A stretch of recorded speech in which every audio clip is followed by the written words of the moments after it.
Hey, everybody. Welcome and welcome back. I know it's been a while since my last stream. You all know I was traveling.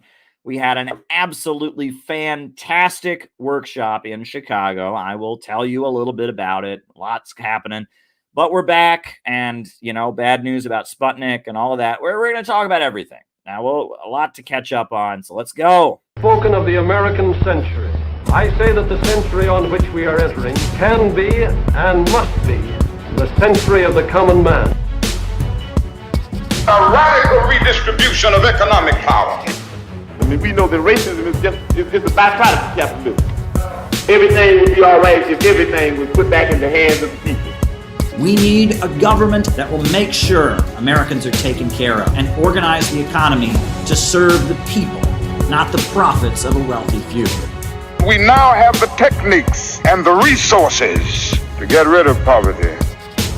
We got to start getting out there with the people. Get out of the movement and get to the masses. We need a government of action.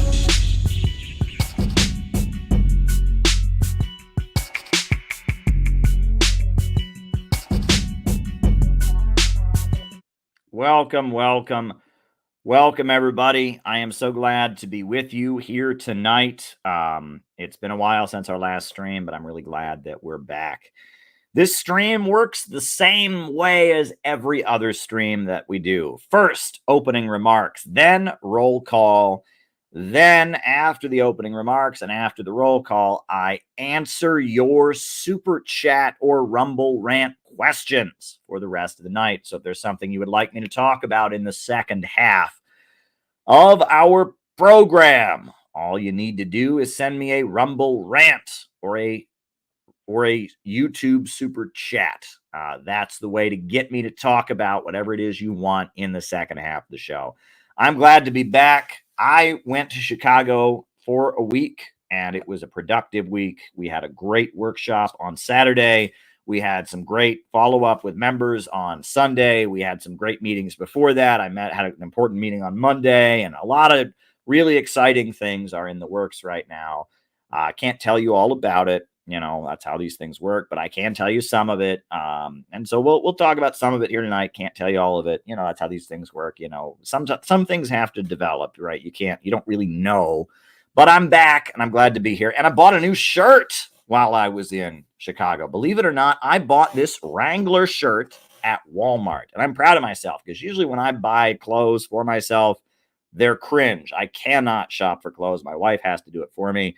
But this time, I bought a nice shirt at Walmart, this nice Wrangler shirt, and I put it on. It's a medium, fits perfectly. I'm proud of myself. I actually bought a nice item of clothing that looks good on me. I am so proud of myself. I'm back in New York City, and LW likes the shirt, and if LW likes it, we all know that it's a good shirt. But anyhow, couple announcements. First of all, we're getting back to doing the morning messages. Apologies on the delay, but with everything going on in Chicago and all of that, we fell behind on the morning messages, but there's a great one lined up for tomorrow. So on the CPI YouTube channel, we are trying to do every day. That is our plan, to do morning messages every single day. And we are trying to get that going again. We took some time off, but it looks like we're getting that going again. So if you can subscribe to the CPI YouTube channel, we'll have morning messages from you as much as we can. We try to do it every single day. We try to have a morning message. And that's a great way that we are able to keep our members engaged. And a lot of people appreciated it. A couple of people told me over the weekend that they really like the morning message tradition. It's a great way to stay engaged and stay connected to what we're doing here, which is very, very special. So if you would like to stay plugged in, we do have morning messages every morning. Great one queued up for tomorrow. And if you feel inspired, right? Make a morning message of your own. Now, some people have gone out of their way. I mean, Gabby, Dan Niswander, Rachel, they have really been making morning messages and doing a great job with it. But I'd like some other people to step up to the plate. Doesn't take long to make a morning message. You just make a video. You just upload the video. We got a nice, easy link for you to upload the video with. It's not that hard. So I would encourage you to submit a morning message. Support other members of the Center for Political Innovation community. That's why we exist, which is to support each other and build an anti-imperialist community of solidarity, be there for each other. So great morning message lined up for tomorrow. Submit morning messages, support other members of our community. I've got some other things I can announce later on, but we're not there yet. There's all kinds of stuff going on. My goodness, I feel like I'm being pulled in 12 different directions. I got so many different projects going on, but that's good. That's good because that means I'm getting shit done. And that's why CPI exists, to get shit done. So yeah, I'm excited. I am thrilled. So, all right. So just a quick reminder, the way this works: opening remarks, boom. Then after that, roll call, where I call you all out as I see you, names and locations. And then from there, I answer your super chat questions for the rest of the night. So hit me with some good ones. Hit me with your best shot. Ask me some good super chat questions in the second half of the show. Thanks, everybody. Folks, I got the news today from my good friend Garland Nixon. My plane came in. I was flying in from Chicago. I had an early morning flight. I flew at 8 a.m. from Chicago Airport to the Newark Airport, which is near New York City. I arrived in Newark, New Jersey, and as I was on my way to baggage claim, I got a phone call from the great Garland Nixon, a friend of mine, a hero, a man that I really look up to, spoken at CPI conferences, was mentored by Paul Robeson Jr., an anti-imperialist to his core, former member of the National Board of the ACLU, longtime voice on Pacifica Radio, and just a really dynamic person who's been doing broadcasting work and anti-imperialism and anti-war work for a long time. And just a really, really great person, Garland Nixon. He called me to give me the bad news. Sputnik Radio in the United States has closed its doors. They shut down. Today was their last day. I am heartbroken about this. Really, I am, because I have been going on Sputnik Radio every day, pretty much. I mean, at least 3 times a week for the past 3 or 4 years, I've been going on Sputnik Radio. Usually I've gone on Garland Nixon's show with the Critical Hour, Garland Nixon and Dr. Wilmer Leon. Dr. Wilmer Leon's a great guy I met in Iran. Garland Nixon is a great radio host in the D.C. area who I've made friends with. And both of them are men I really admire. And I've been going on their show 2 or 3 times a week. I also would go on Fault Lines, their morning show. I went on Political Misfits, their late morning show. I went on Rachel Blevin's show a number of times. I loved going on Sputnik Radio. And I didn't get paid for Sputnik Radio, right? My job at RT pays me well, but I never got paid for Sputnik Radio because I just loved doing it. The topics were important to me, and they never told me what to say. I gave my straight up, genuine analysis, right? I was there as a commentator to give my opinion, and I went on Sputnik Radio hundreds of times, and it was a great experience. And Dr. Wilmer Leon and Garland Nixon, and I did panels with Jack Rasmus. I did panels with Dan Lazaire. I did panels with the great Dan Kovalik, with Vijay Prashad, with Margaret Kimberly. It was absolutely great. That's how I became friends with Lee Stranahan. He used to be at Sputnik Radio before he had his stroke. He was at Sputnik Radio. I made friends with Lee Stranahan. He's a good guy who's spoken at CPI conferences. My friend Manila Chan. She's a regular on Sputnik. John Kiriakou. How could I forget John Kiriakou, the CIA whistleblower who exposed the evils of torture? He was on Sputnik Radio, right? It was a great institution. And going on Sputnik Radio, I didn't get paid. Didn't get paid to do it. I know the hosts and the folks got paid, but I didn't get paid. But I loved doing it. It was just greatly fun for me. It was really fun. They would let me know what the segment was going to be on. I might do a little bit of research or draw on some reading that I had done, and I could give analysis of what was going on in the world, draw from my understanding. Sometimes I would post the segments here on the YouTube channel, and I'm heartbroken that Sputnik Radio has gone under, but more than heartbroken, I'm angry. I'm angry about it because Sputnik Radio had all the listenership it needed. It was on the radio in DC, on the radio in Missouri. It was listened to on the internet by thousands of people. I believe Rachel, a great member of our CPI community, heard about me and CPI through Sputnik Radio. She was a fan. There's multiple people who become part of our community because of Sputnik Radio. All kinds of people listened to Sputnik Radio and loved Sputnik Radio. The reason that Sputnik Radio has ceased operations as of today is because of the sanctions. All right. It is now illegal to get paid by RIA Novosti, the parent company of Sputnik Radio and RT. That's why my job is on hold. I'm getting, some severance, and there's some talk of different things. So I haven't given up hope yet, but I haven't worked. I haven't been able to work, in a month at least. I've been just kind of sitting here trying to figure out what's going to happen.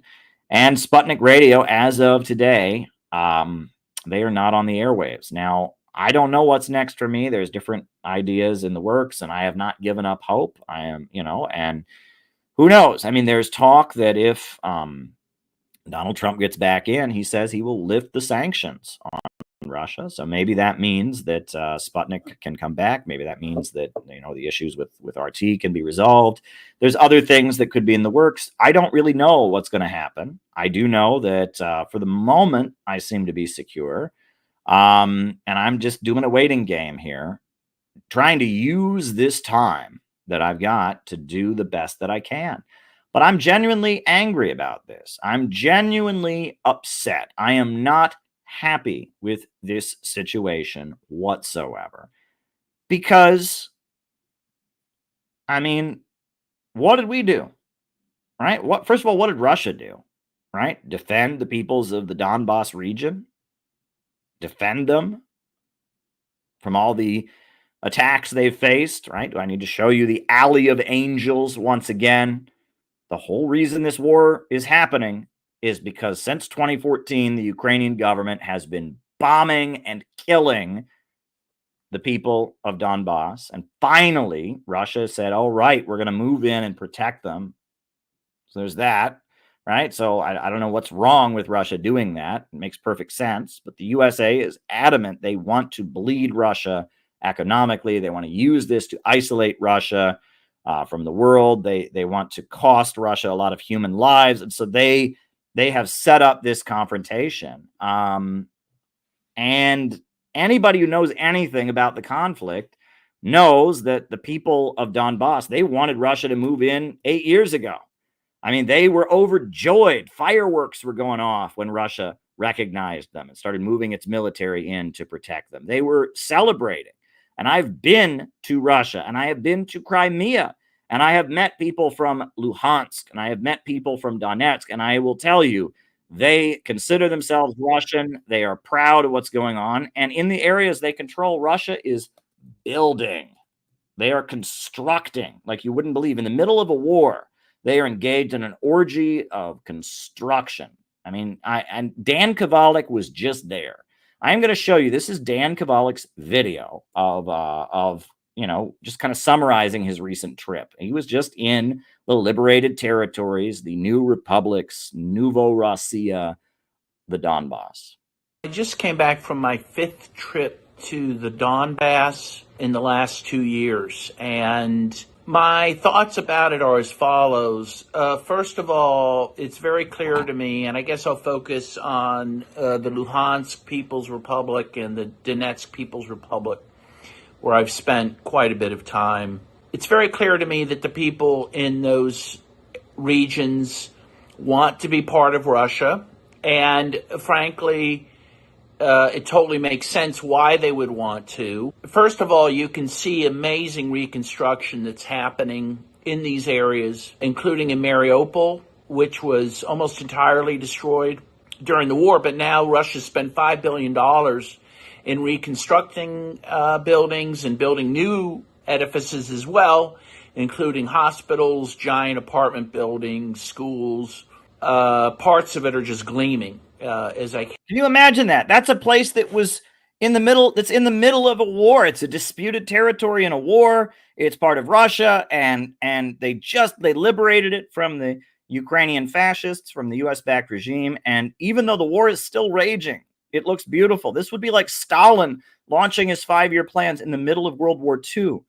This is, look at these buildings. This is what they're doing. This is the future. This is the new economy that our leaders are so determined not just to keep us isolated from, but to have us go to war with. This is the new economy. I'm going to show this clip one more time. Look at this. This is what Russia is doing, right? This is this is Russian colonialism, Russian conquest. My God, I wish Russia would conquer my neighborhood here in Brooklyn. I wish Russia would conquer some neighborhoods in Illinois I just drove through. My God, if Russia conquers you and they do this, my God, conquer me anytime. Jesus. Destroyed during the war, but now Russia spent $5 billion in reconstructing buildings and building new edifices as well, including hospitals, giant apartment buildings, schools.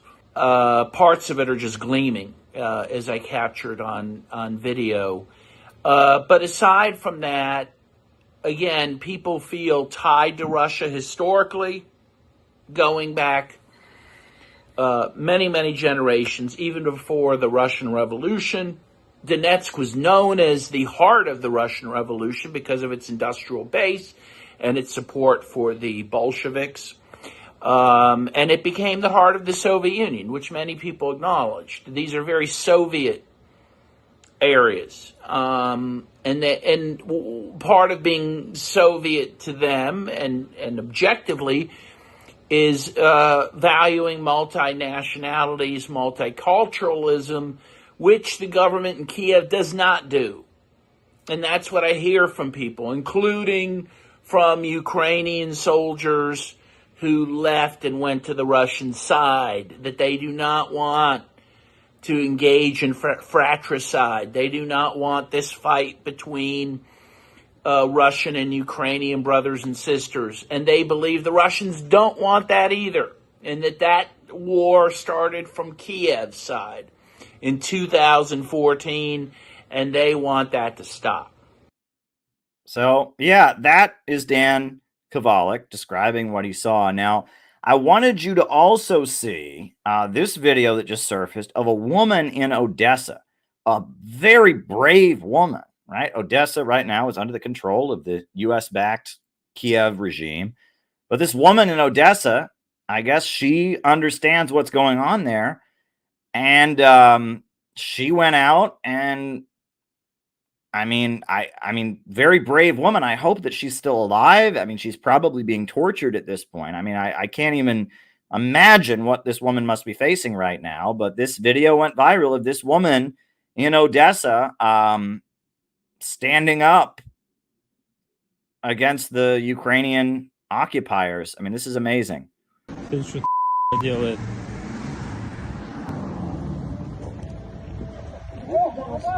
Что делаешь ты? Ты шо? Получить, чи шо? Шо за тряпку ты вешаешь? Ты шо? Ты шо? Женщина брала жопу. Что случилось? Ты шо, или шо Я ты? сейчас тебя кипятком. Злізла отсюда. Злізла отсюда з цією тряпкою. Злізла. А чего ты так делаешь? Тряпкой отсюда. А чего такое? Ушла и выкинула это. Помойку смыла. Иди отсюда, ты. Что случилось? Поняла? Так очки сними, если смелые, очки. Да, конечно. Да, давай. Ну, Ахмат Сила. теперь. Россия, мощь. Россия. Тебе Бог можно... един. Аллаху Акбар. Что ты курил? Да.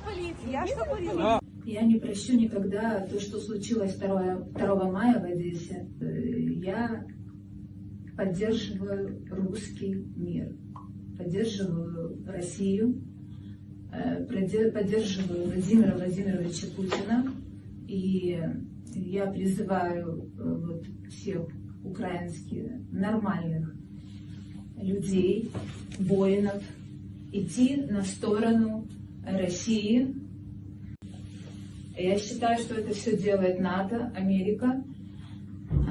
И если мы раскаемся, если мы пойдем, и я умоляю, чтобы вы шли на сторону России, на сторону вот Ахмата, тогда вы увидите всю правду. Yeah. Wow. Wow. That's a brave woman. And you have to imagine how many other people are there living under the occupation of the US-backed regime in areas of Ukraine that they control that feel the same way. Since the USA violently overthrew the Ukrainian government in 2014, 2 to 3 million refugees have fled into Russia. Now, if Russia was the aggressor, they wouldn't flee into Russia. You'll notice that with Israel attacking Palestine, Palestinians ain't fleeing into Israel. You'll notice when the USA invaded Iraq, Iraqis weren't fleeing into the United States. But this conflict, since this conflict really started in 2014, over 2 to 3 million people in Ukraine have fled into Russia because they see Russia as their protector, as their ally. I met some of these young people at the World Youth Festival, first in 2017, and then at the one I just went to in Sochi. And I mean, they consider Russia to be their homeland. They speak Russian in their homes. They're proud of the legacy of the Soviet Union. They're offended by the burning of World War II memorials. They're offended by the decommunization movement that denigrates their heritage and the pride they have in the achievements of the Soviet period. And at this point, I mean, this woman is very, very brave. I'm sure, yeah, it sounds like she's a Muslim, but this woman is very, very brave. But how many other people are there that obviously don't want to face the kind of persecution that she faces? I mean, for example, she talked about the trade union massacre, the massacre at the House of Trade Unions in Odessa. That's a pretty horrendous event. I don't know if you heard about that, but that was after the coup. A group of anti-fascists, a group of, communists and leftists in Odessa. They met at the House of Trade Unions. They were involved in a protest. And then the Ukrainian fascists burned them alive inside of a building. And you can watch the horrendous video of what happened, how they were trapped in this building and they were jumping out of the building to avoid the flames. They lit this building on fire. And then as they jumped out of the building, they were being beaten to death with baseball bats. At one point, one of the people who jumps out of the windows is a woman and they go to beat her up. And one of them says, "Stop, she's a woman." And the other one says, "No, she's not a woman. She's a separatist," and proceeds to beat her to death with a baseball bat. I mean, it was a vicious, horrendous massacre by these hateful Ukrainian Nazi sympathizers. And U.S. media covered it up, completely just covered it up because, oh, Russia's the bad guy. Russia did it, right? I mean, these people, like those, these children have no voice, no representation in American media. They don't exist, right? But our hearts are supposed to bleed for Ukraine while the U.S. government prolongs a war to get Ukrainians killed. Right? The U.S. government wants as many Ukrainians to die as possible. They don't want to settle this conflict. They don't want to negotiate. There were numerous times there were peace negotiations in the works, and the British and the Americans killed it. Zelensky is just a puppet. And, they say, oh, we care about Ukrainians. They don't care about Ukrainians. They don't care about Ukrainians. They just want to hurt Russia. It's about stopping Russia from rising, stopping the rising of a multipolar world. They don't like the fact that Russia's not down for the count and bleeding as it was in the 90s. When Yeltsin was presiding over Russia's economic demolition, they loved Russia. However, with Russia back up, they, of course, are not happy. Now, there's a lot going on in the world right now, and I am very upset about the situation with Sputnik, and I don't know about my own situation, and I'm not thrilled about it. But I do know one thing, which is that I don't stop, right? I have been doing this kind of work since I was 15 years old, and I am not going to stop. And so if they think they're going to stop me by messing with my job at RT, they got another thing coming, right? I am going to keep going, and I am committed to building an anti-imperialist organization, and I don't back down. And I've got about 1 million projects going on that I have taken on in light of my job being on hold. And one of those projects is related to the Korean Peninsula. But before I get to that, I do want to announce it looks like tomorrow, Garland Nixon is coming on this channel. That's what I just found out. He and I had a great phone call this afternoon. And it looks like the great Garland Nixon is going to be on this channel, right? In light of the fact he's no longer on the airwaves on Sputnik, he's going to be on this channel, and I'm going to be on his channel. We're going to do a simultaneous broadcast tomorrow, which I am very excited about. So stay tuned. It'll probably be in the morning or early afternoon, it looks like. So, I talked to Garland. He's obviously not thrilled about the situation. Nobody's thrilled about this. This is awful. Ted Rall, the great cartoonist, he's no longer employed. I mean, it's a disaster what happened. And, and it's the U.S. government that is responsible. And a lot of great people there. And, I worry about my own situation. But I got to say, I really do appreciate all throughout this whole process, the Russians have been nothing but supportive. Right. I mean, you can imagine what they're dealing with. Right. And, and this is the United States is the country that's killing Russians. It's been putting sanctions, trying to wreck their economy. But, they have been nothing but amazing to work with throughout this whole process. And as tough as the circumstances are, they have really gone out of their way to make sure that we're not in harm's way. That's been one thing they've looked out for. As soon as there was a legal issue with me going on RT, they pulled me off there because they did not want me to get arrested, and they're waiting until things can be worked out. I mean, they care about us. They really do. I mean, I've never had an employer, somebody that I've been paid by, who has cared and been so as genuinely friendly, as my employers have been. Freedom, you're way behind. RT is still on the air, but the U.S. team of RT is not working right now. And Sputnik USA just got shut down, but RT still exists and Sputnik still exists, but not in the United States because of the new sanctions, my friend. You're way behind. Catch up, right? RT is still around and Sputnik is still around, but not in the United States. All operations in the United States have ceased, and that sucks. It absolutely sucks. Meanwhile, I'm sure there's CNN still broadcasting, still doing reports from Russia. I'm sure that there's ABC News and all of them are over there in Russia doing everything they can to spin the stories to demonize Russia. But it's absolutely outrageous. Absolutely outrageous what's going on here, right? You got this Wall Street Journal guy who wasn't just reporting the news. No, he was spying. He was pretending to be a Wall Street Journal reporter, and he was spying on the Russian government. And Russia arrested him. How dare they? And then they traded him back and all of this. But, we can't just report the news. I can't report on UN meetings. Paul Whelan can be over there spying and stealing government, data and, running underground operations trying to overthrow the Russian government. And I can't report on United Nations Security Council meetings. And Garland Nixon can't talk into his microphone. I mean, this is ridiculous, right? This is supposed to be the land of the free and the home of the brave. But I can't, they don't even have RT on the air in the United States anymore, right? I mean, it's not on the air anywhere in the United States, but they still can't let me just do my job, right? Just like they can't let Garland do his job, right? We can't, it is absolutely ridiculous.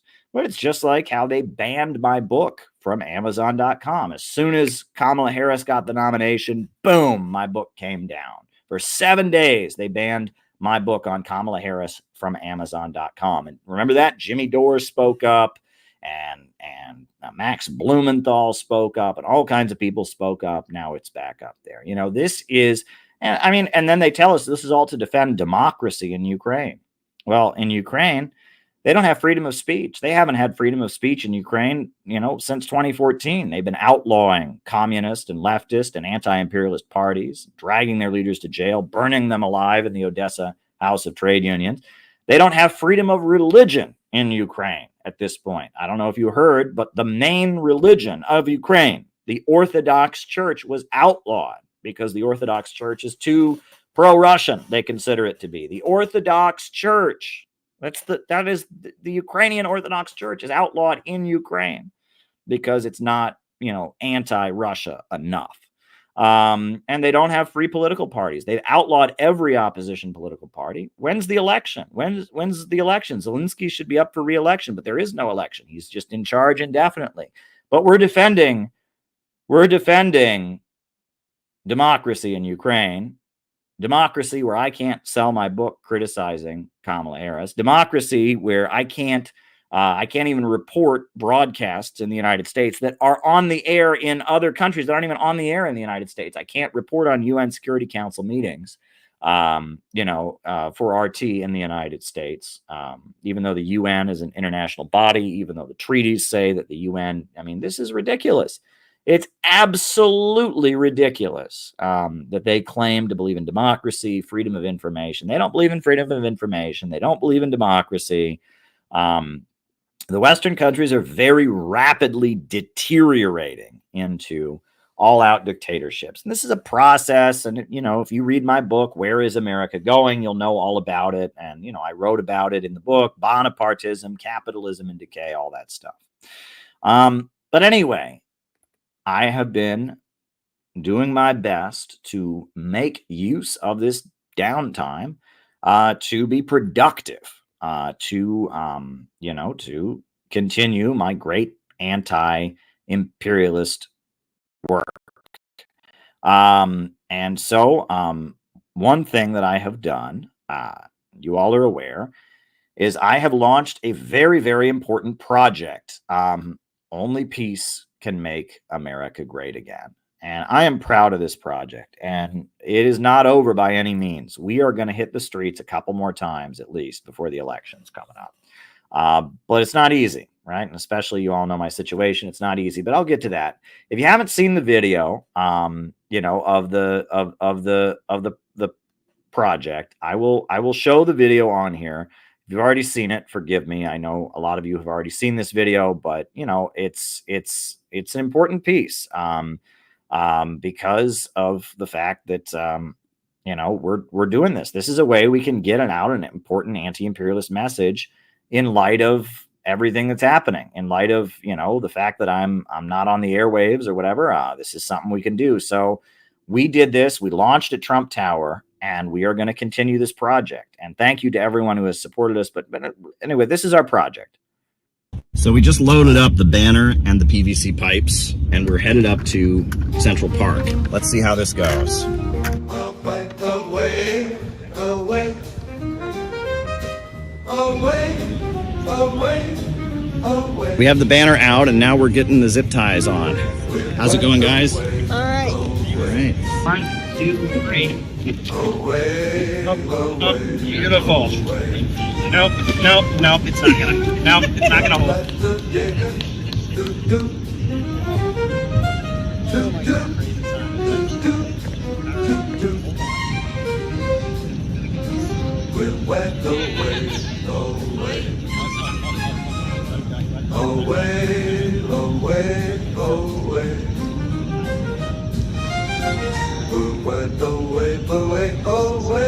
So now we want to cut some poles in, cut the other pole in half.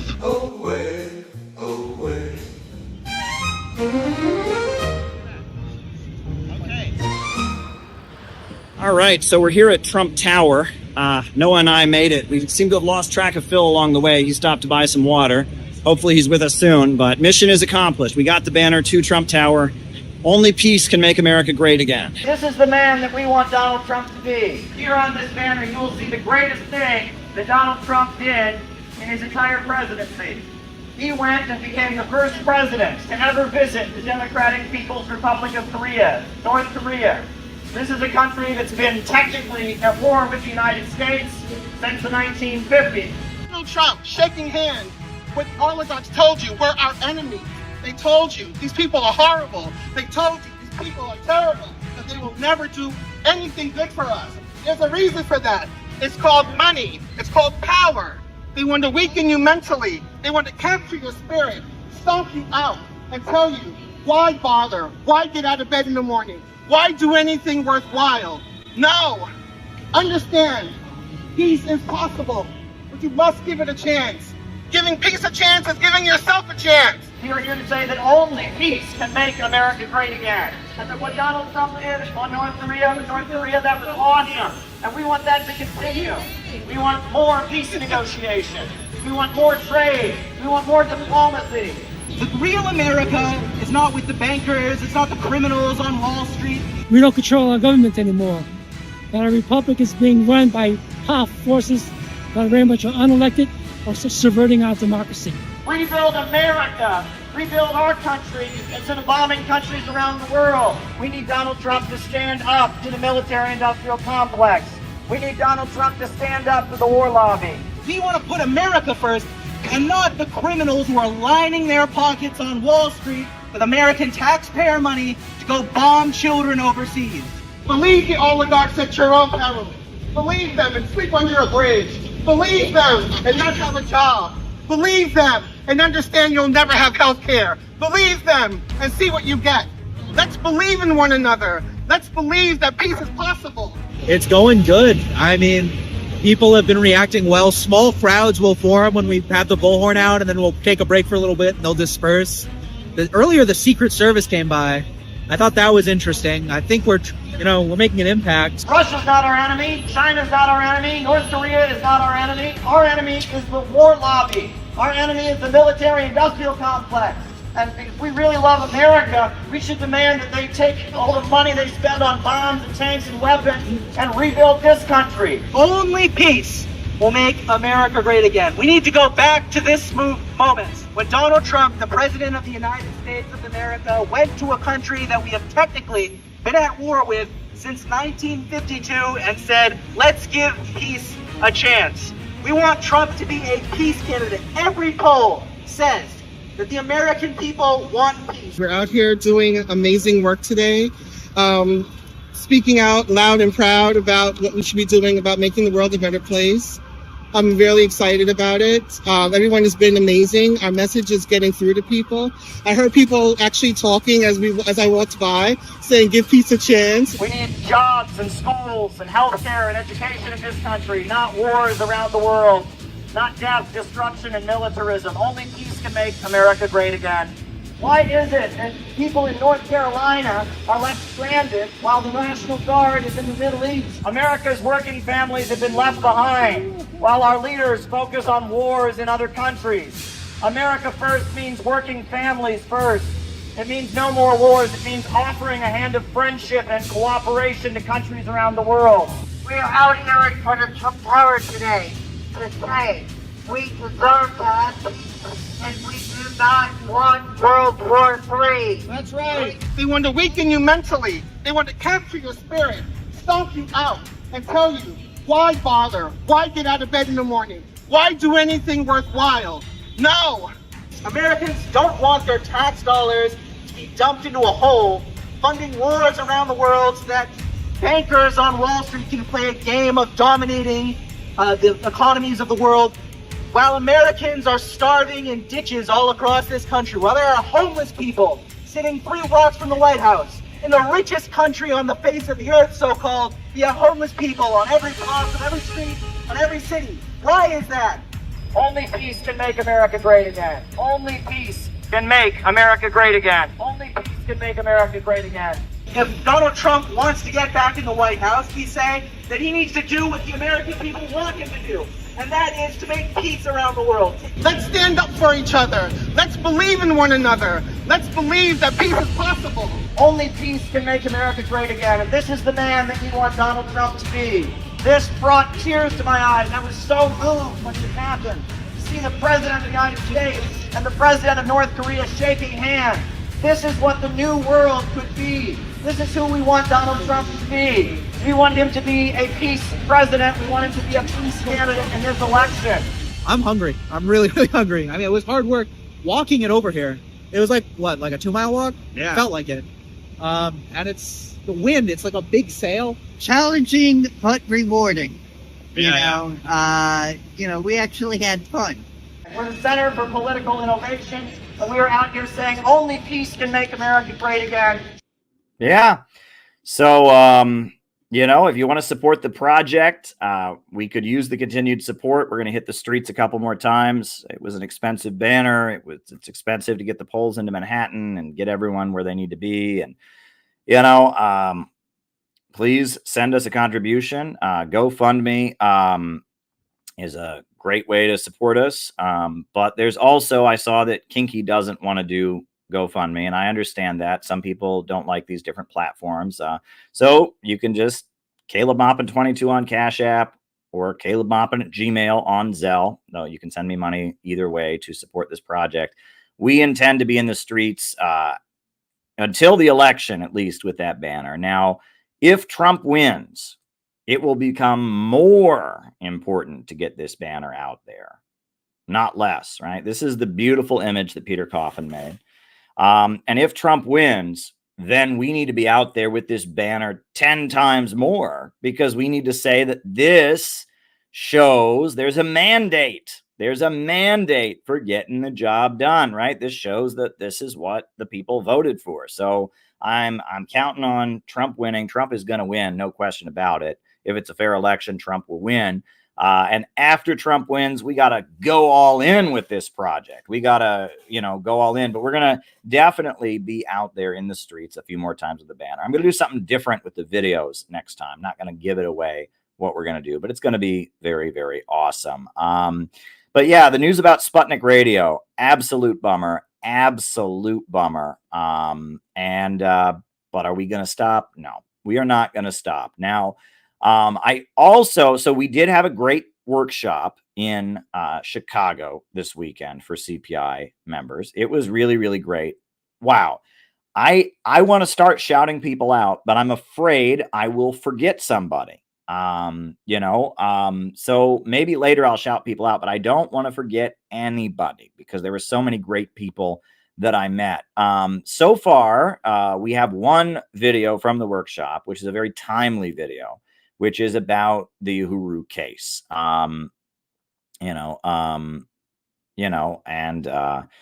This is the urgent appeal from John McCarthy, our great member out in Chicago. I got my letters in today, thank goodness. I was so busy with everything, but I finally had an opportunity to slow down from the workshop and everything I was doing, and I got my letters in today. But we need to get our letters in to support the Uhuru movement because their sentencing is coming up. They should not be doing a single day of jail time. And so this is John McCarthy explaining at our CPI weekend workshop about the Uhuru case.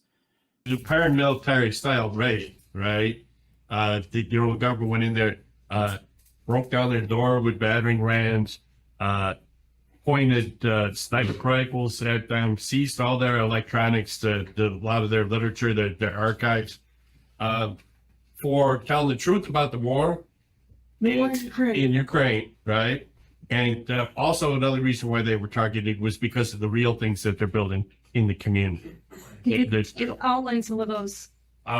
Well, for example, the infant mortality rates and maternal mortality rates in the black areas of St. Louis are higher than a lot of nations in the global south. Some of the highest in the world. And they found out that if somebody black is involved in caring for the mother and the infant, the mortality rates are cut to 10. So they started a doula training program, which is kind of like a midwife. It's not, they don't actually do the delivery, but they care for the mother and they care for the child. They started a program to teach Black women, right, to be doulas, right, to help combat that. The day they got raided, right, was the day that program was launched. So, Chairman's wife was in charge of that program. So at 5 a.m, right, she's ordered out of her house and the rifles pointed at her, right?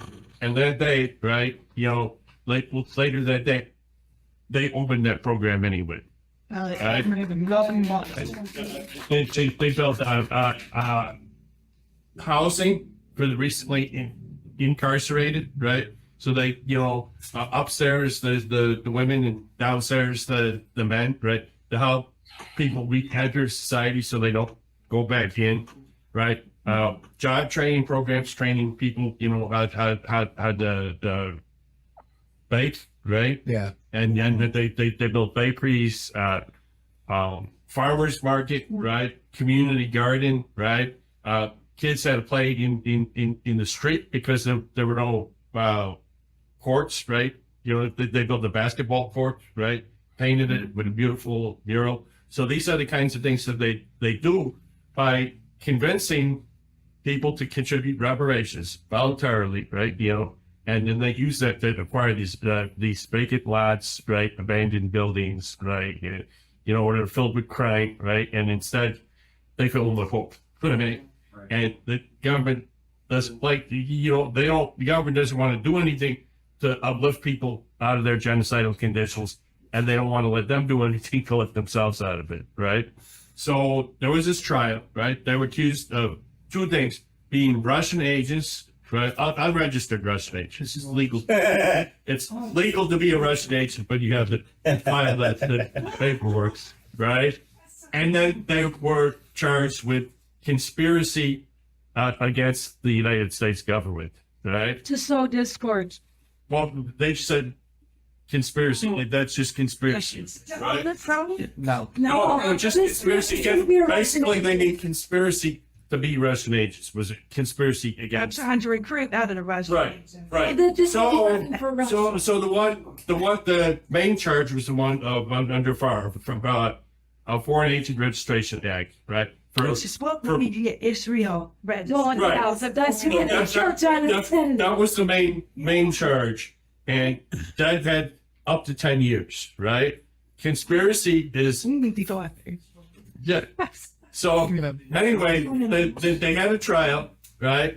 Trial lasted like 10 days, right? The only witnesses called were either the government employees, FBI agents, right, or paid experts by the U.S. government, right? So everybody who testified, because the defense didn't even call any witnesses. Some of them they weren't, but they decided not to. They just cross-examined the government witnesses. So after all that testimony by people who were all paid by the government in one way or the other, right? The jury found them not guilty of the main charge. Said they were not was being Russian agents. So that they're not guilty of being Russian agents, but, and this doesn't make any sense, they were found guilty of conspiracy.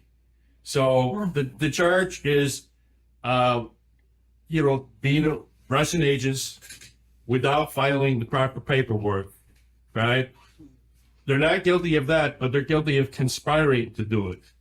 Now it's possible you can be conspiring to murder somebody or conspiring to rob a bank, right? And you don't complete it. Right. But how do you conspire to not file? Right, yeah. A piece of paperwork. It depends on the judge and the lawyer and the prosecutor. So here's the thing. So here's the thing. The sentencing on that second charge is November 25th, right?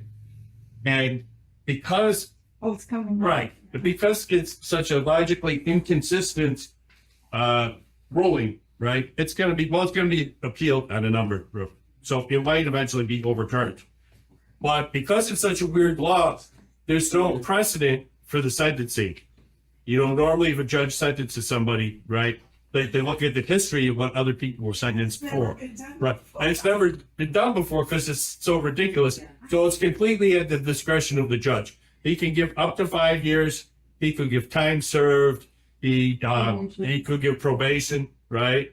So in a lot of these cases, they send letters to the judges, what's called character letters, right? Testifying to how good these people are, right? What their character is, their contributions to the community, so that the judge takes that in that effect when they're doing the sentence. So the Maroon movement is calling for character letters to be submitted, right, from all over the world, really, to send to the judge asking for a lenient sentence, right? And they want 500 letters apiece for each of the defendants. Right. And the deadline is Tuesday. They want them by Tuesday because even though the hearing is like a month after that, right? These letters are being sent to the attorneys. The attorneys are going to review them and then put them together and submit it, right? So they have an online tool at their website. It's attorneys. Yeah. Right. I know everybody doesn't have their phones right now, but the website is handsofthehuru.org and then /letters/. Now, the purpose of these letters is to not to be like a revolutionary manifesto and not to talk about whether they're guilty or innocent. There will be an appeal, and the appeal will most likely be successful, but we're not at that stage yet. The purpose of this is to appeal to the judge for leniency, right? If you write just one letter, write for German Obama, but it's best to write for all three. Anybody who should read some of them personally, like, Jim has read some of them personally. You can write, on your personal contact with them. But other than that, you could just write about these projects that this was the community and the positive impact that they're making in people's lives. One thing you could put in there is like the whole reason they're in St. Louis in the first place.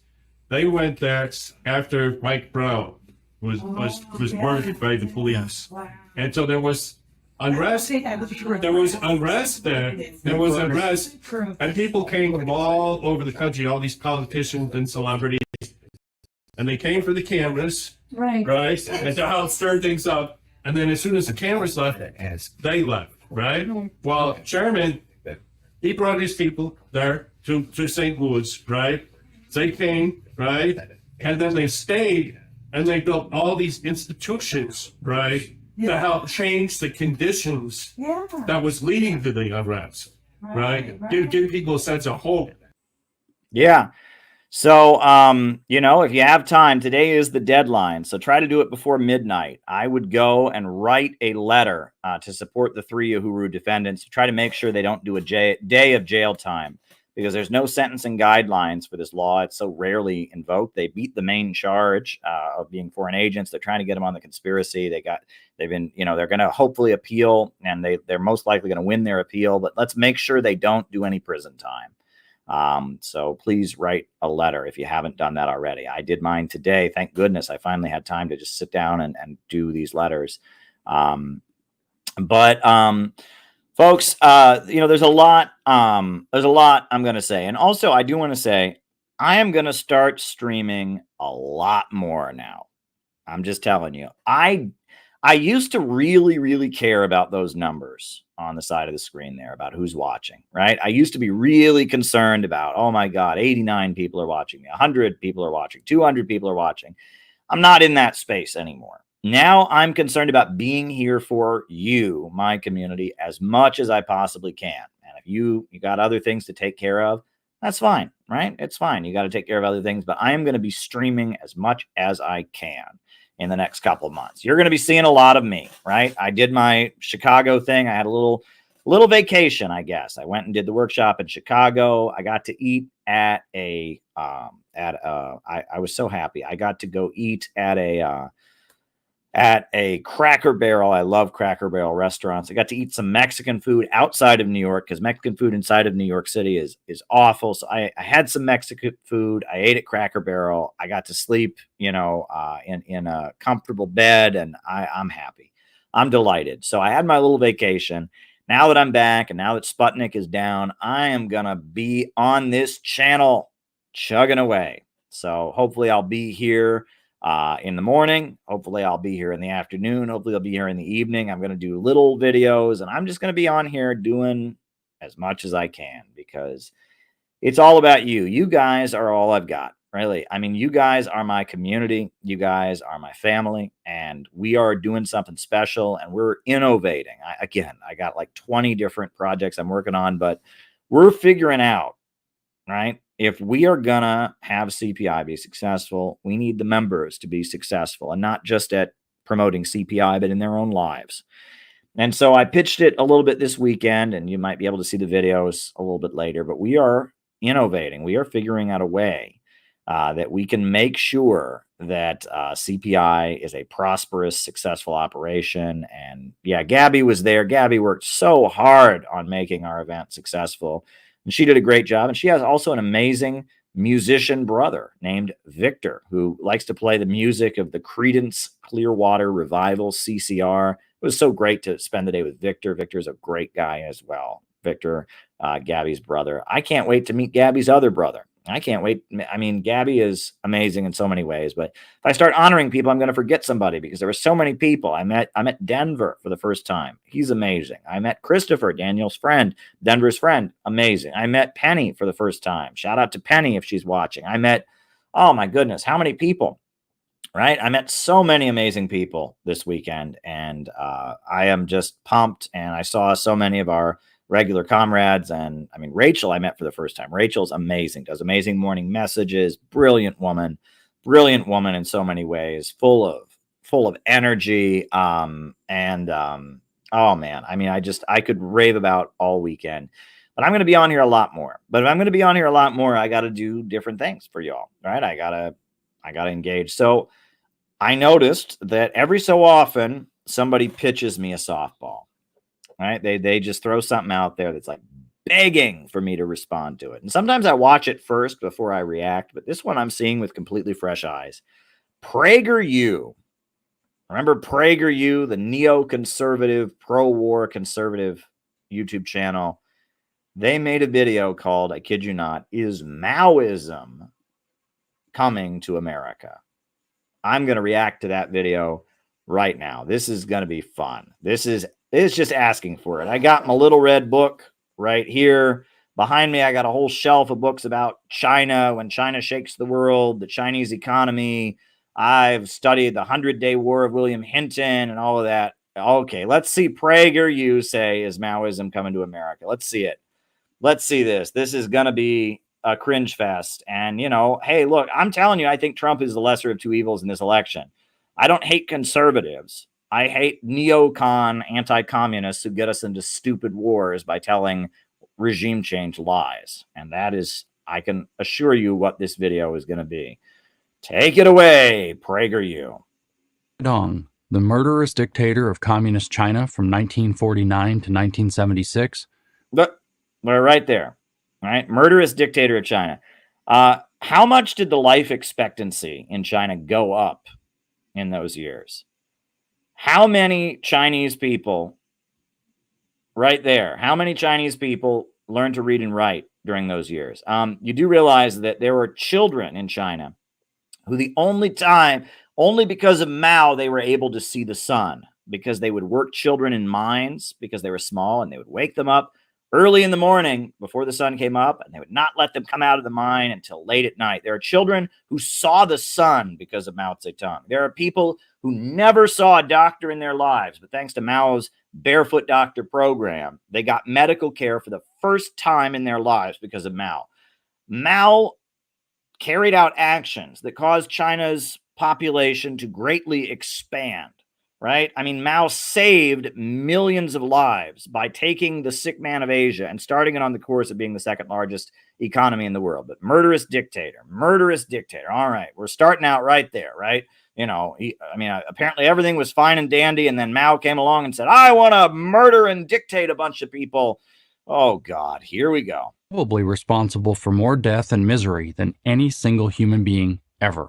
Oh, really? That's funny, because he sure made China a modern country, and he sure lifted millions of people out of poverty. And, he created a modern farming system and a modern education system, and he built the first steel mills in China. And he saved millions of Chinese women from being, forced prostitutes. The Shanghai the Shanghai ports were, centers of human trafficking that he broke apart. He rescued millions of people from opium addiction. He redistributed land to the peasants, and peasants got, who used to, wow. He saved millions and millions of people and started China on the road of being a modern country. But no. He killed more than anybody else. Okay. If you call saving lives killing people, yeah, there you go. All right. Yeah, there we go. If you think Mao's monstrous reign is ancient history and has no relevance to the world we live in today, think again. I don't think that. I think because of Mao Zedong, China is now the second largest economy in the world, and 800 million people have been lifted from poverty. And the world's largest power plant, the Three Gorges Dam, has been created, and the world's largest telecommunication manufacturer has been created, and half the steel in the world is made in Chinese steel industry. So yes, I do think Mao is very, very relevant today. And that's why Mao's picture is all over China. And right now they're having kind of a Maoist revival in China. I think what Mao did in China, despite the mistakes he made, I don't think the Cultural Revolution was correct. But I do think that, yes, Mao, what he did in China is very, very, very relevant in what's going on today. I don't think it's not relevant. But I think if you think all Mao did was kill people, you're a dumbass. The tactics Mao used to take over and ruin China in the middle of the 20th century. Ruin China. Look at China today. Look at what China was before Mao took over. Ruin China. Is this man an idiot? Is his brain on backwards? Ruin China. He's making it look like China fell apart. He says Mao ruined China. On what fucking planet did Mao ruin China, you dumbass? How can you just say that with a straight face? You look at what China was before 1949. You look at what China was by the 1950s. You look at what China was in the 70s. You look at what China is today. Mao ruined China. You fucking idiot. How can you say that with a straight face? Only because I'm not there to argue with you. Only because the only socialist you ever debate is some Bernie bro who hates Mao just as much as you do. That's the only reason you get away with saying something so fucking stupid. Right? My God, we all can agree that Hitler was a brutal mass murderer, but nobody can deny that Hitler had great economic achievements for his first 3 years in power. But for some reason, you just get up there and lie. Communism never did anything. Wow, how did China become a superpower? Who invented space travel? Who defeated Hitler? How is it the Soviet Union became electrified? My God.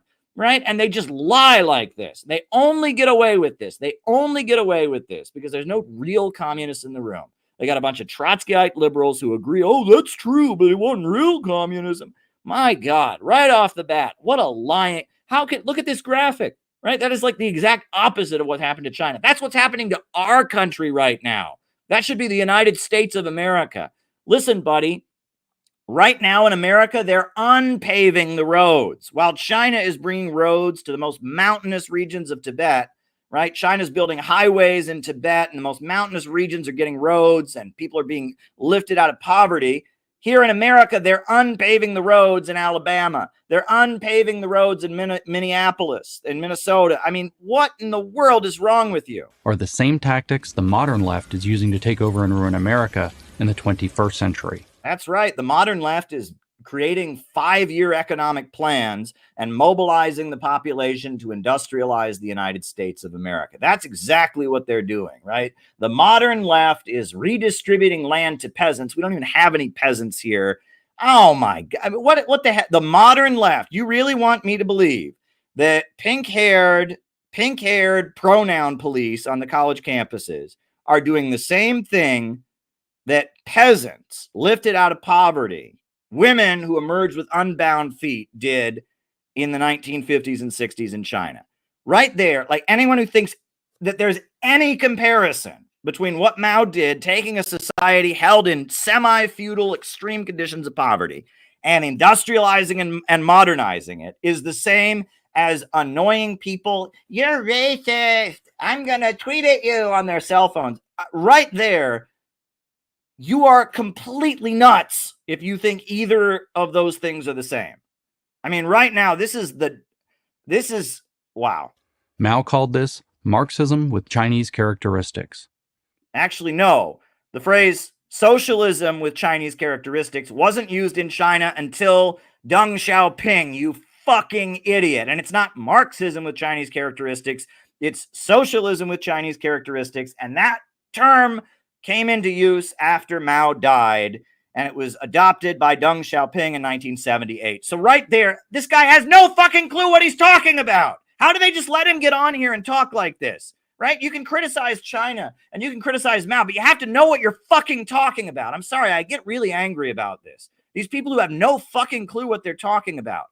What we now call woke, the radical leftism that tells us men give birth, that to be colorblind Is that what Mao believed? Mao believed that men give birth? is to be racist, that social workers should replace police officers, could easily be called Maoism with How in the hell could that be called Maoism?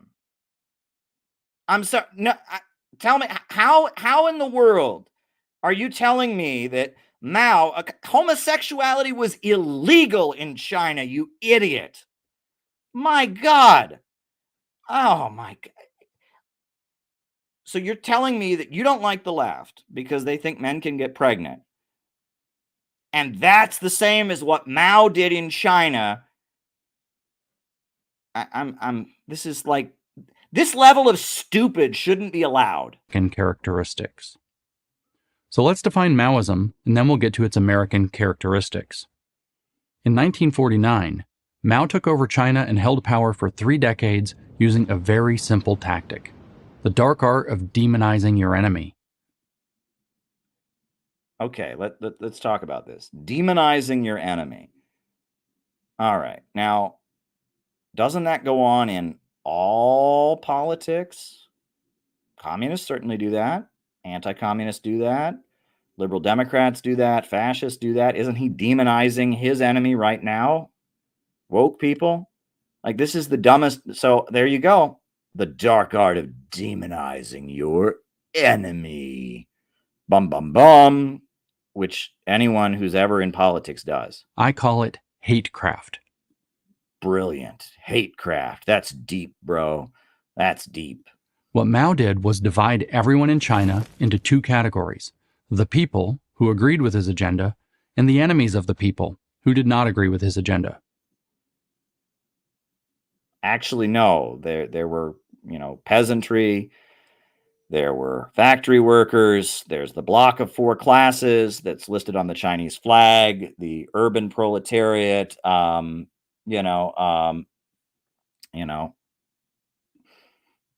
Etc. They did. That's not true. That is not true.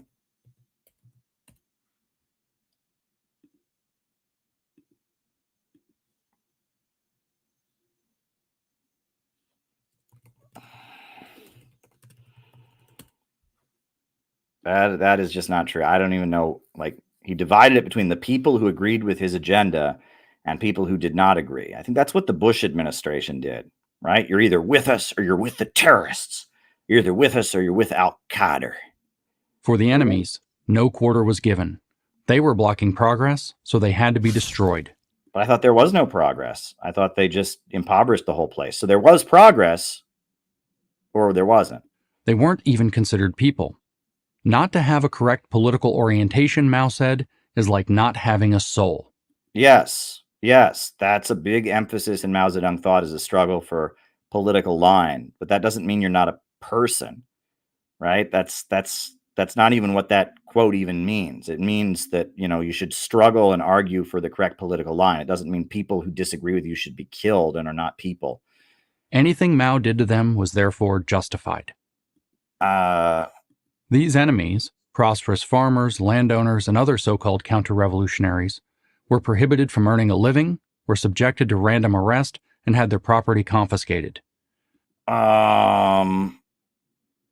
You do know what the 4 stars on the Chinese flag stood for, right? It was the peasantry, the workers, the urban capitalists, and the national bourgeoisie. So these other classes had a star on the flag.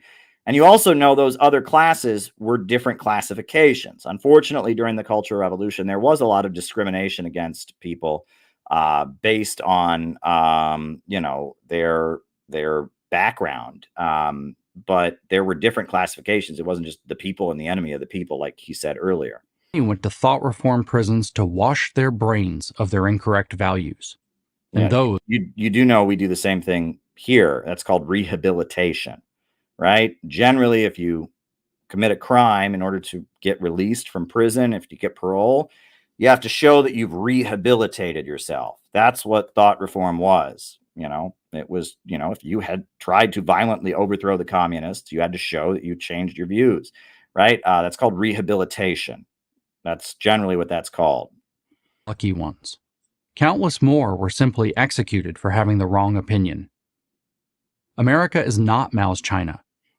No. I thought it was Mao's China. I thought that's the whole fucking point of the video. No one is being lined up and shot for their counter-revolutionary beliefs. Actually, yeah, this country has lined up and shot a lot of people for being communists. This country is right now backing a brutal regime in Ukraine that is murdering thousands and thousands of people just for loving their homeland and just for being proud of the Soviet Union and its anti-fascism.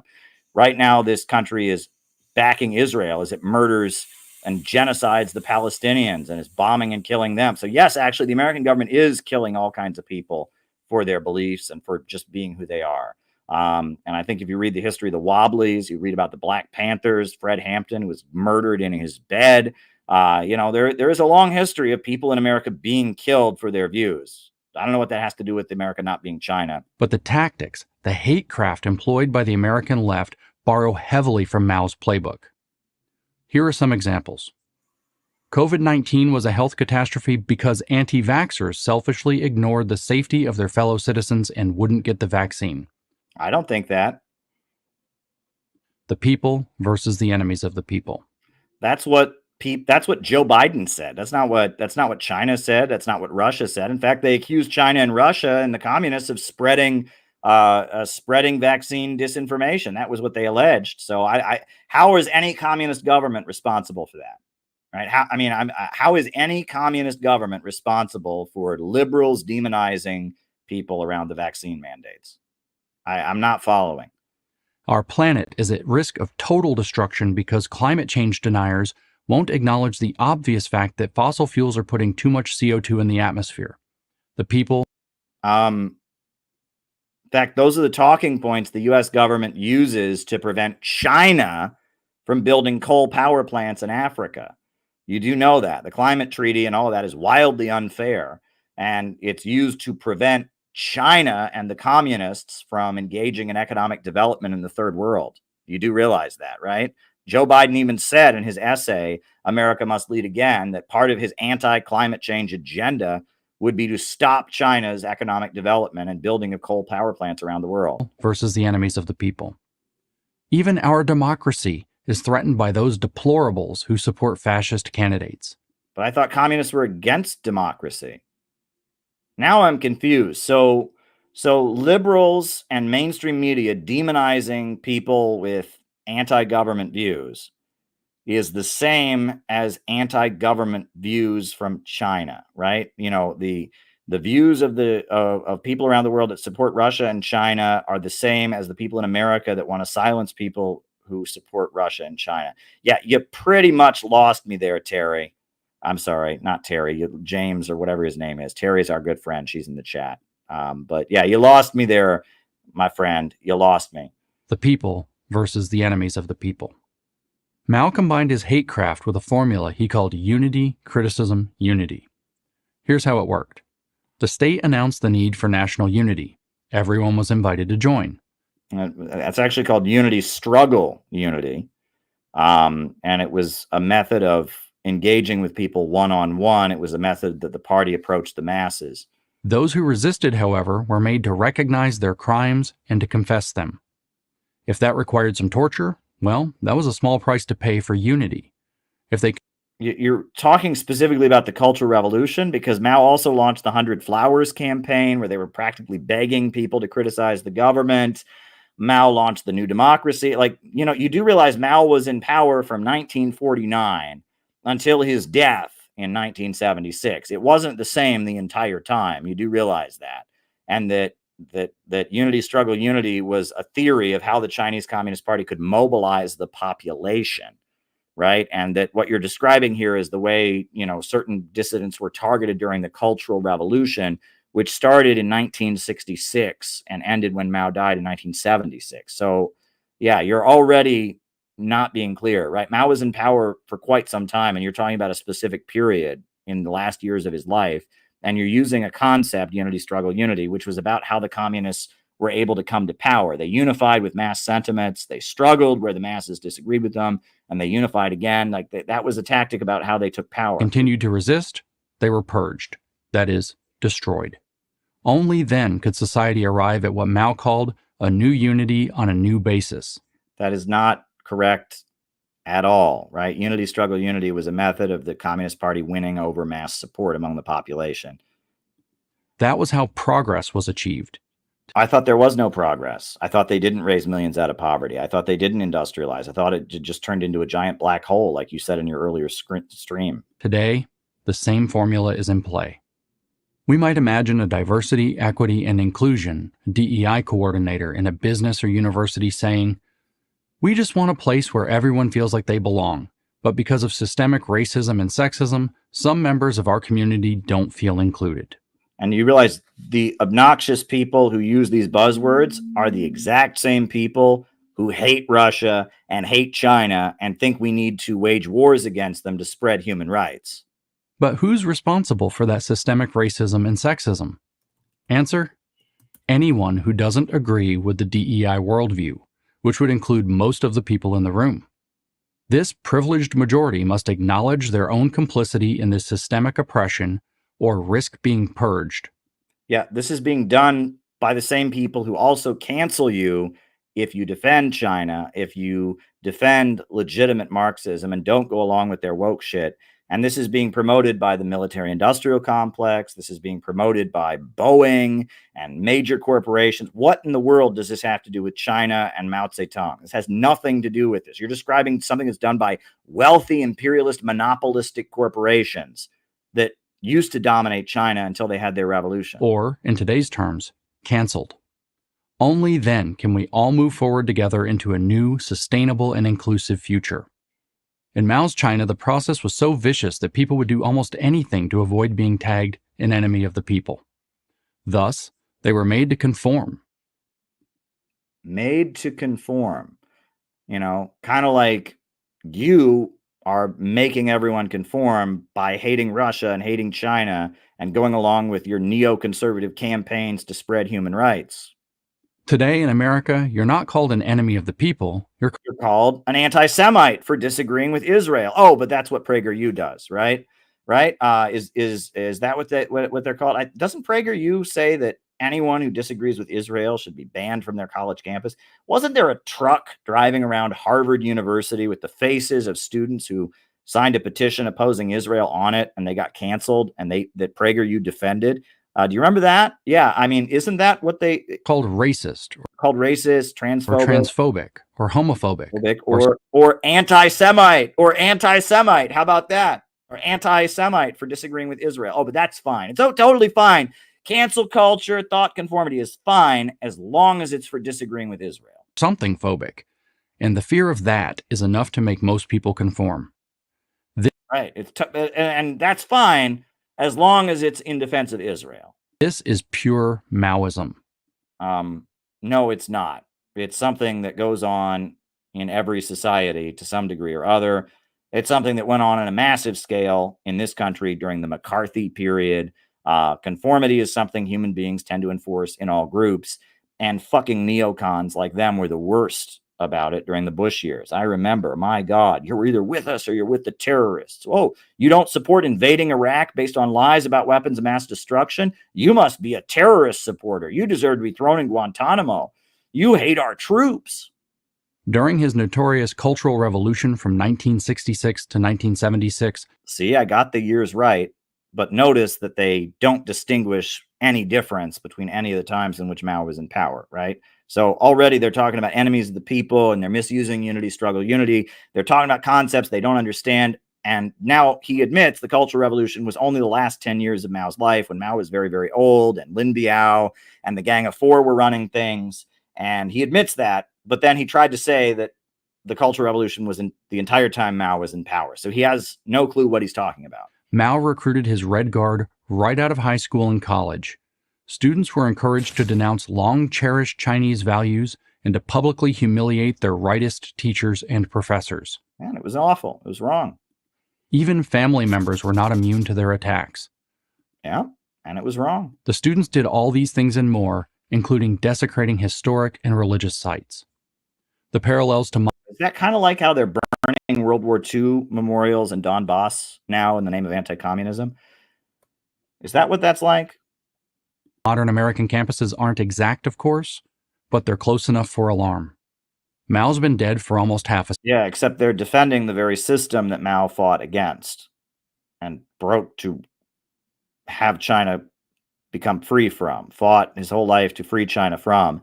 And they're doing it in the name of values that Mao didn't agree with, like transgenderism, like, all kinds of stuff that has nothing to do with anything that Mao taught, right? I believe at one point during the Cultural Revolution, abortion was illegal in China. So what's happening on the campuses is being done in the name of completely different values. But I guess it must be like China because all bad things are communist, right? How many brutal US-backed military dictatorships were there? In the Philippines, in Chile, in Argentina, where they brutally suppressed and terrorized anyone who believed in communism, right? And they dropped them out of helicopters or disappeared students in the middle of the night. But I guess that's nothing like what's going on now where they're demonizing dissidents. No, it's only like communism. It's only like communism, right? There's never been a brutal US-backed regime that tortures people and disappears them. No. If something is bad, it must be like communism because everyone knows communism is bad, right? I mean, this is infuriating. Century, but Maoism is alive and well in America. No, it's alive and well in China, and that's why China is soaring economically and America is falling apart. Because we have your economic theories in practice here that say that the market is always the answer and greed is good, and that we have no obligation to anybody, individualism above all else. No one needs any health care. No one needs any jobs. The government should just let the people go because, we're practicing your economics here in America and it's falling apart. Meanwhile, in China, they've adjusted their socialism. They're not doing the Mao thing anymore, but they've adjusted it to socialism with Chinese characteristics, which came from Deng Xiaoping and not Mao, and they're doing very, very well. So we call it woke, but it's really Maoism with American characteristics. No, it's actually the Congress for Cultural Freedom program. Look at the roots of the Frankfurt School and how the Frankfurt School was promoted by the CIA as an alternative to genuine Marxism, Leninism. Woke was invented by American intelligence as an alternative to genuine Marxism. You'll notice the woke people never talk about the means of production and central planning and the tendency of the falling rate of profit or any standard Marxism. They just talk about, oh, mean people are fascists. They're Adorno followers. They're Sontag followers. They have no understanding of Marxist economics whatsoever. It must be stopped before it destroys our country. And we can only stop it. Is that what happened to China? Did China get destroyed? How's China doing, right? If we understand it, learn its tactics, and expose them. You clearly do not understand it whatsoever. You have absolutely no clue what is going on. Consider yourself warned. I'm James Lindsay, founder of New Discourses for Prager University. And you're also an idiot. And you are a complete... I mean, my God. I mean, how can they just say things that are so opposite of the truth? So opposite of the truth. I mean, they get concepts wrong. They don't do their homework. I mean, China just completely went to the shit since the communists. I mean, how do they say this? It's infuriating to me. It really, really makes me genuinely angry. You know, it makes me genuinely angry. Genuinely angry. I don't know. But I digress. Anyway, I could talk about this all night, but it infuriates me to see people who don't know what they're talking about. You know, if this guy was genuinely anti-communist, right? Was genuinely, anti-communist, but he understood what the positions were, I would respect him. But I can't respect this because it's just not knowing what they're talking about. So I don't know. I don't know what to say. I don't know what to say.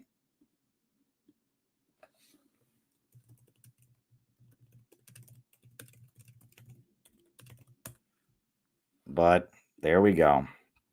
There we go.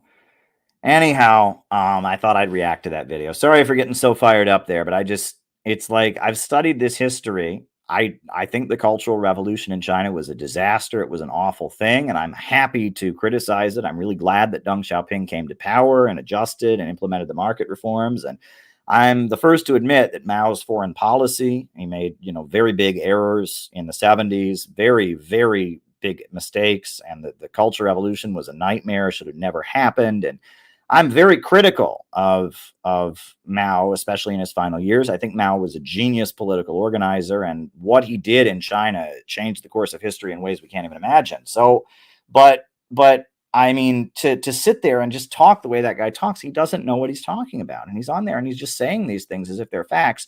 And again, he's mad. He's tapping into things that people are mad about that are completely legitimate. That corporate woke culture is disgusting, right? And the way they canceled people over the vaccine, everything they canceled people for saying was true, right? Look at the details. I'm not going to go into detail about it here, but you know what I'm talking about.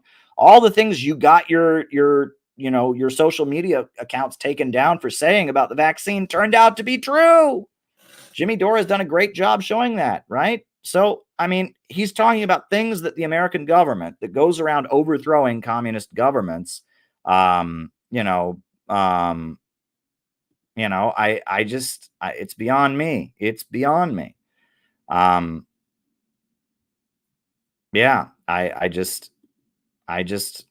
get really genuinely upset when I see content of that nature. It genuinely annoys me.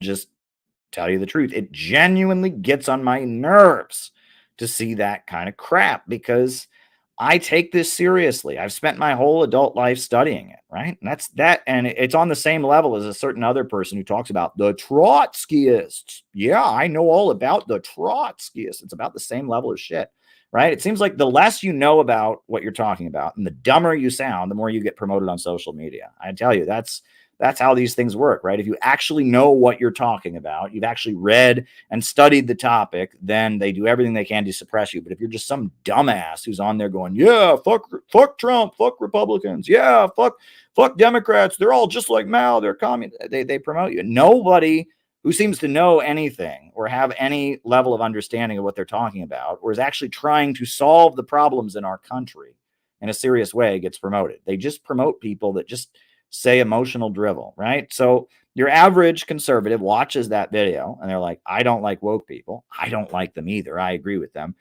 And everybody knows communism is bad. I mean, everybody knows that because it is, right? So therefore, the woke people are communists. I like it. Yeah, I agree with it. Yeah. And it's like, no. Right? No. And it's like, we could actually learn a lot if you actually taught people the history of what Mao did in China, went over the bad things that Mao did, went over the great industrial achievements, and you actually summarized the period, you could actually learn something. But instead, you just go over the most, over the top, Mao is pure evil interpretation. And then you just say, yeah, pregnant men are Mao. I mean, this is so dumb. Right? It's so infuriating. It really, really is infuriating. I don't want to be whiny on here, but I take this seriously, right? I take this seriously.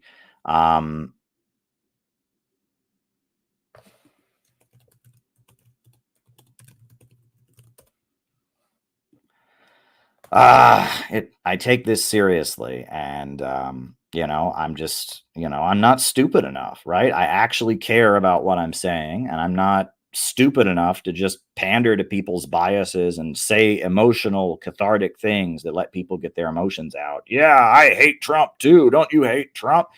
I mean, it reminds me really honestly of the response that this has gotten, right? There's a level of brilliant nuance here, right? I'm saying this is who I want Trump to be. This banner says only peace can make America great again. Now, I think Trump should win this upcoming election, but I'm also saying that this is who I want Trump to be, not the Trump who murdered Qasem Soleimani, not the Trump who tried a coup in Venezuela. I'm saying this is who I want Trump to be. It's a very nuanced and sophisticated message. But the few woke people that are still Facebook friends of mine look at it and they just have Trump derangement syndrome. Oh my God, you're so stupid thinking Trump could make peace. I'm saying I want Trump to make peace. I'm highlighting a good thing that he did. Like, I'm trying to speak to people. No, oh my God, you're retarded. How could you ever think Trump could make peace? I'm like, guys, you do realize he's appealing to people who want peace. You do realize Kamala Harris is attacking him for doing this. You do realize that, right? You do realize he says he'll negotiate and solve the war in Ukraine, and Kamala is saying the opposite, and that she's going to just keep the killing going. Like, I'm not saying Trump is perfect. I'm saying this is who I want him to be, and they can't wrap their head around it, right? But Caleb, Trump did bad things too. I mean, and so it's like, I'm like, guys, this is a carefully made message that's designed to speak to people. If I just went out there and said, fuck Trump, who would I speak to? All the Kamala supporters who are awful politically would give me a thumbs up. And all the Trump supporters would give me their middle finger, and I wouldn't change anything. But I'm out there saying this was a good thing that Trump did because only peace can make America great again. This is a message that can speak to Donald Trump, that can speak to his supporters, and it shows that there are good things about Trump, but there's, this. I'm trying to actually change the world here. I'm trying to actually change the world, and it's like they just want me to have Trump derangement syndrome. Look, I don't know how. I'll say this, right? I really don't know how anybody can think what we've been through in the last 4 years is better than when Trump was president. Seriously, right? I mean, put everything aside. I don't agree with Trump killing Qasem Soleimani. That was brutal. That was evil. I don't agree with Trump's support for Israel. It turns out he wanted to meet with Nicolas Maduro. Now, Anya Parampil revealed that with her great journalistic work, but it is true that John Bolton was running U.S. Venezuela policy during Trump's presidency, and Trump did try to do a coup in Venezuela, but then he got bored of it, and then John Bolton blocked his meeting with Maduro, and then John Bolton turned against him. John Bolton is campaigning against him now, but it's true that when Trump was president, he wasn't good to Venezuela. So I can, and Trump, I mean, he did send lethal aid to Ukraine. I mean, I'm not here to pretend Trump was just this angel who did everything better. But you look at the way the world was when Trump was president, and you look at the way the world is now.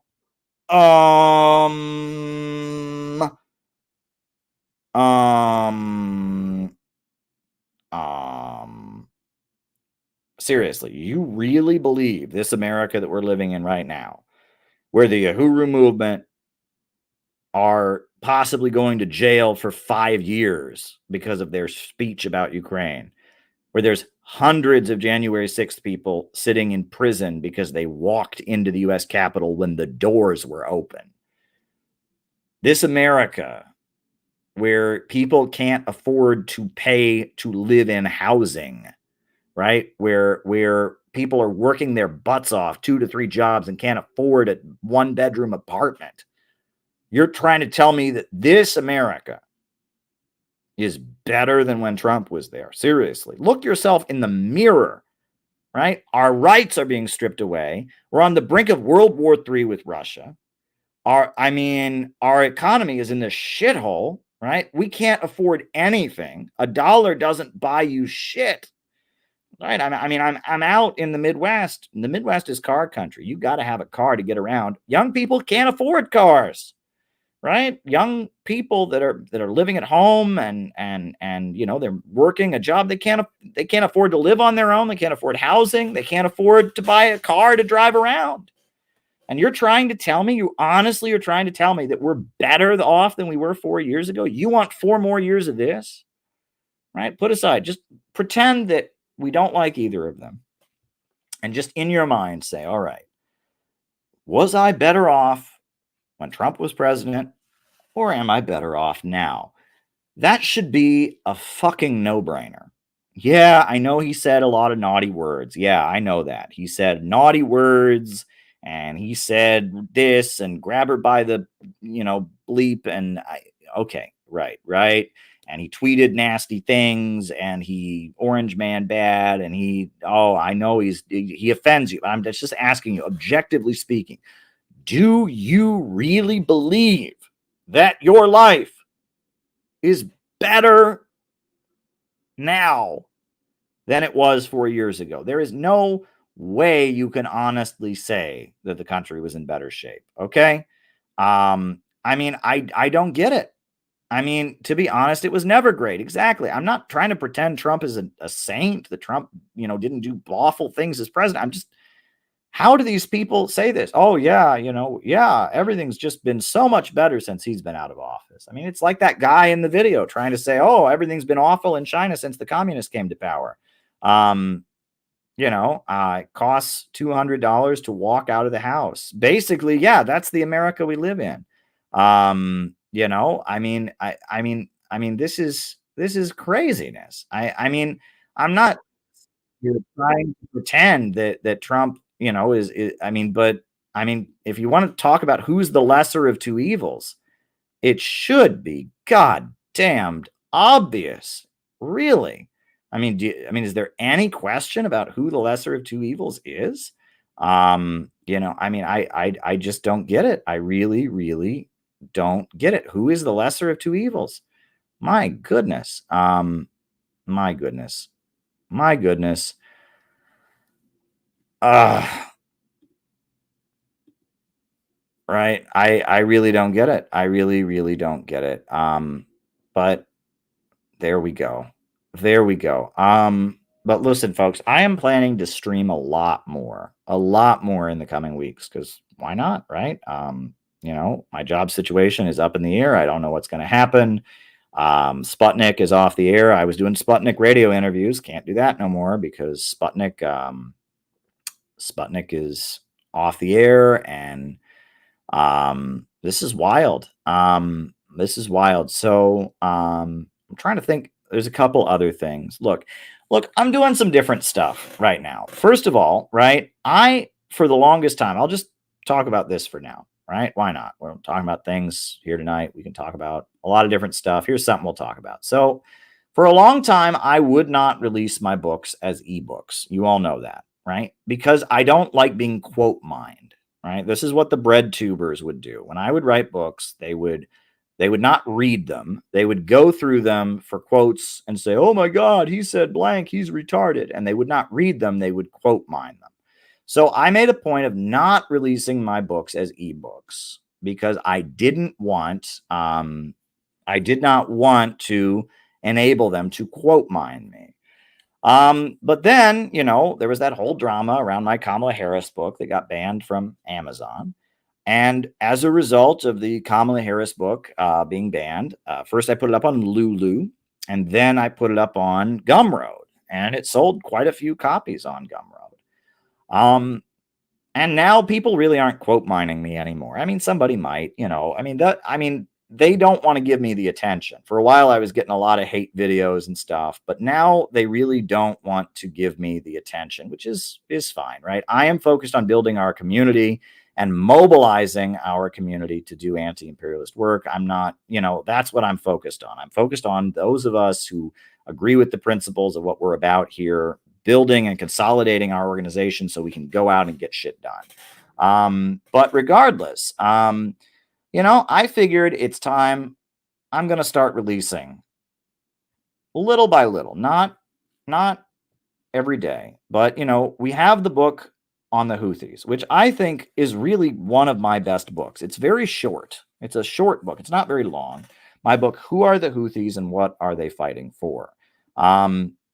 It's a book where I make a populist, anti-imperialist working class case for the Houthis.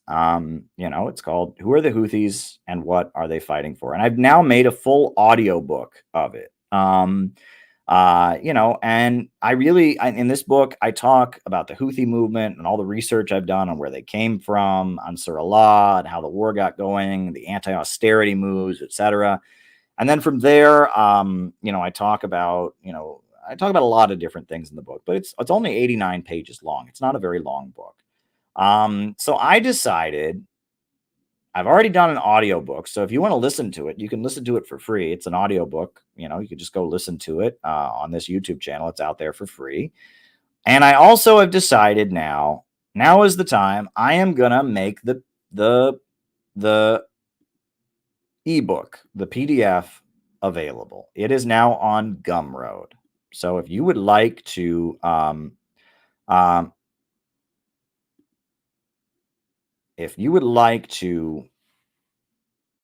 listen to or just get the PDF, the ebook of the Houthi book, you can get it now on Gumroad. So here it is, right? It's now available as an ebook. And I'm going to do this little by little.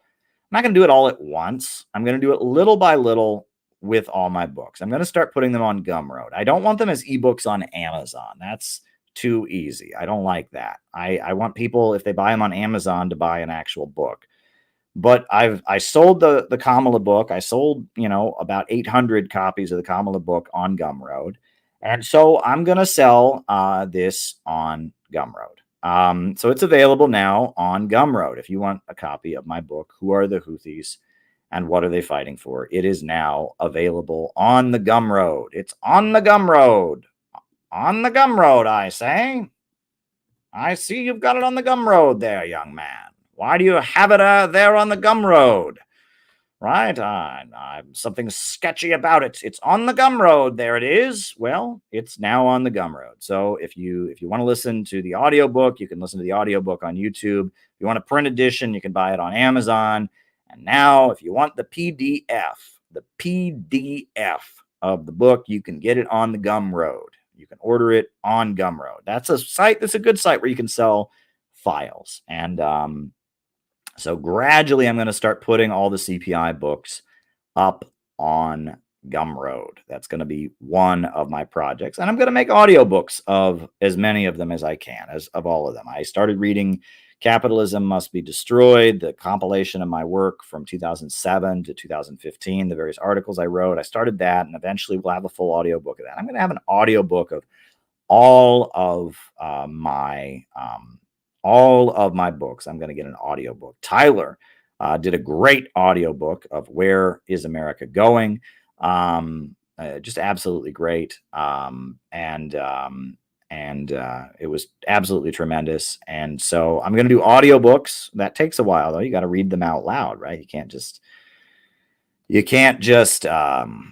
just fart them out, right? You gotta read the books. But I am putting up. So now the Houthi book is on Gumroad. So it's the print edition is on Amazon, and the audio version is on YouTube if you want to listen to the audiobook. And now the ebook is on Gumroad.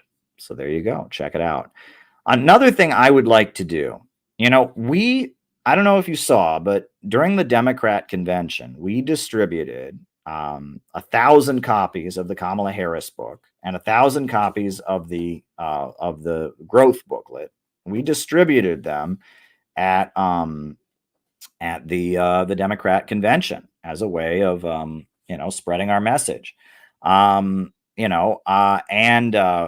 was a successful operation that we carried out, and the community, money was raised, and we had a lot of money coming in from the books, right? And so I reinvested it by going out there, and we put out, the growth book, this book, Do You Believe in Growth? This small pamphlet we published, and then, also the Kamala Harris book. We distributed 1,000 of them because there's a printer that I work with here in New York City where I can print books rather cheaply, in bulk. Small books can be printed rather cheaply in bulk. So one thing I was thinking about doing, right, is I know that there are big Palestine rallies coming up.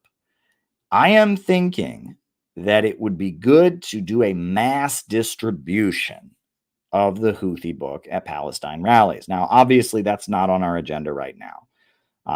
It's in the future. But that's one thing I feel like we could do. If there's a big Palestine march in D.C., wouldn't it be great if CPI members were there and we distributed 1,000 copies of the Houthi book at the rally. I think that could make a difference because a lot of the Muslim community would like this book, right? I have said from the beginning that my critique of the Palestine movement is that the Palestine movement emphasizes, hatred for America, right? And this is not an anti-American book. This book about the Houthis talks about how John Brown is like a Houthi. It speaks to the American working class, right? Kinkle was one of the first people to review it. She wrote a great review for Amazon. She loved it. And I think a lot of the Muslim community would read this and think, wow, this is the kind of message that's going to get Americans to stand with the Palestinians and to stand with the Yemeni people. And so I feel like it would be worth if, the next time there's a really big Palestine march in DC, we should print, I should go to my special printer here in New York City, and we should print 1,000 of them, and we should distribute it at the rally, as a way to advertise, maybe in the lead up to our CPI convention next summer. Because look, I haven't forgotten the convention, folks. I don't know, maybe you have forgotten about it, but we talked about it all weekend, right? Next summer, we are having a major anti-imperialist convention, July 12th, 2025. We are having a major anti-imperialist convention, July 12th. We're doing it, and we've set the date. We set the date over a year in advance. We're going to have a major anti-imperialist rally. We're doing it, and so maybe we can. Yes, she was. Gabby's awesome. Gabby is awesome. Ellie's awesome. John is awesome. Phil is awesome. We got so many awesome people in CPI. Look, I wouldn't trade CPI. I mean, there are people who come along and they have this hang up of like, oh, we're normal. Oh, we don't want to be weird. Oh, I love my CPI community. I really do. I really do. You guys are amazing. And I wouldn't trade you for anybody. And being a member of our community is really an honor because we do real shit. We get real shit done, right? It's not a game. So, I really love our community, and, one thing we spoke about at our workshop that we did this weekend, an excellent workshop that we had. It was so great to meet people, eat good food, listen to good music, and have great discussions.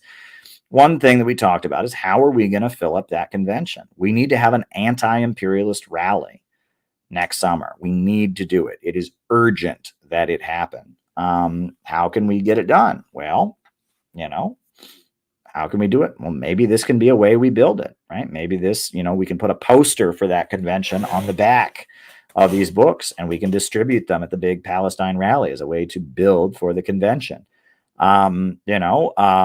I feel like people will read this book and they will be blown away. It will speak to them on a level that nothing else will speak to them. Nobody else talks like CPI. We are real anti-imperialists, right? We are real anti-imperialists, that old-fashioned, class struggle anti-imperialism. That's what we preach, right? We're not out there preaching wokeness, and we're not out there preaching. We're preaching old-fashioned, money for jobs and not for war.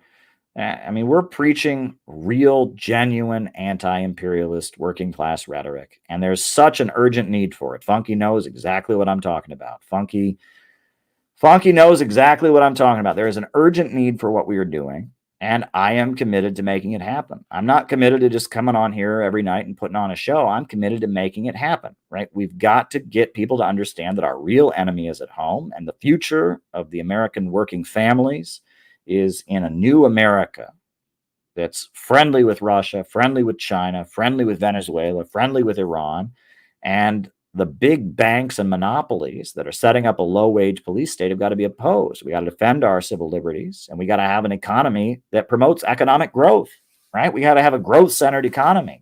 We need a government of action that will fight for working families, right? No one else is saying that. Right? The people who used to be anti-imperialist are doing this woke thing, and they hate the American people. And on top of that, the people that are that are anti-war. A lot of them are confused. They think, you know, that Joe Biden's a communist and all that. We are the ones that are pushing innovationism. I mean, our ideology is innovationism, is really what it gets down to. That's what we're promoting. We have entered a new stage, you know, and our ideology, I mean, as much as it seems like common sense to people around the world, you know, it is very much a new stage of anti-imperialism. We are keeping the anti-imperialist tradition alive, and we are moving toward a new stage. And I have the theoretical task of, oh, totally, yeah, I have the task of keeping the flame going and keeping this movement going. We need peace with China. We need peace with Russia. We need peace with Venezuela. We need peace with Iran. Look, I mean, at the end of this year, I'm going to make a video and I'm going to show you everything we have done as an organization. You're going to be blown away. If you saw the video, I'll pull up last year's. You know what? Just for the heck of it, I am going to put up our report from 2023, and I am going to show you everything we did in 2023, right? The annual report that I did last year, it'll blow your mind. It will blow your mind, because we did so much in 2023, and then we've done so much in 2024. You know, so I am gonna, you know, at risk of, I'm gonna pull up our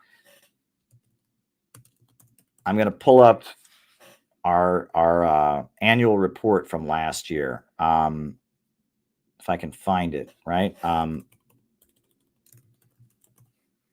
going to pull it up, and I'm just going to show you the video we made from last year. Nobody does what we do. Like, we are really doing it. A lot of these people that are talking on the internet, they don't even know what it would mean to do what we do. They don't get it. And that's not our concern. I mean, we really don't care. Right? It really isn't our concern. It's our concern to keep doing what we're doing. That's why we exist. We have a job to do, and we've got to get the job done. So I'm trying to find the report. Annual. CPI. Year. Oh, here we go. All right. Yeah, this was the video, the annual report we did last year, right? And if you watch this video, you will be utterly blown away by what we've accomplished. You know, our annual report this year is going to be very different because we did different things this year than we did in 2023. But like every year, we're going to do an annual report, and we're going to show you what we actually do as an organization. We do a lot, right? Because it needs to be done. And we are aimed at the bulk of the population. We are aimed at building a real, genuine anti-imperialist movement. So I'm going to show you last year's annual report, and then in late December, you're going to get this year's annual report, and it might be a lot longer because we've done a lot. So yeah, this is the annual report from last year to show you everything that we did last year.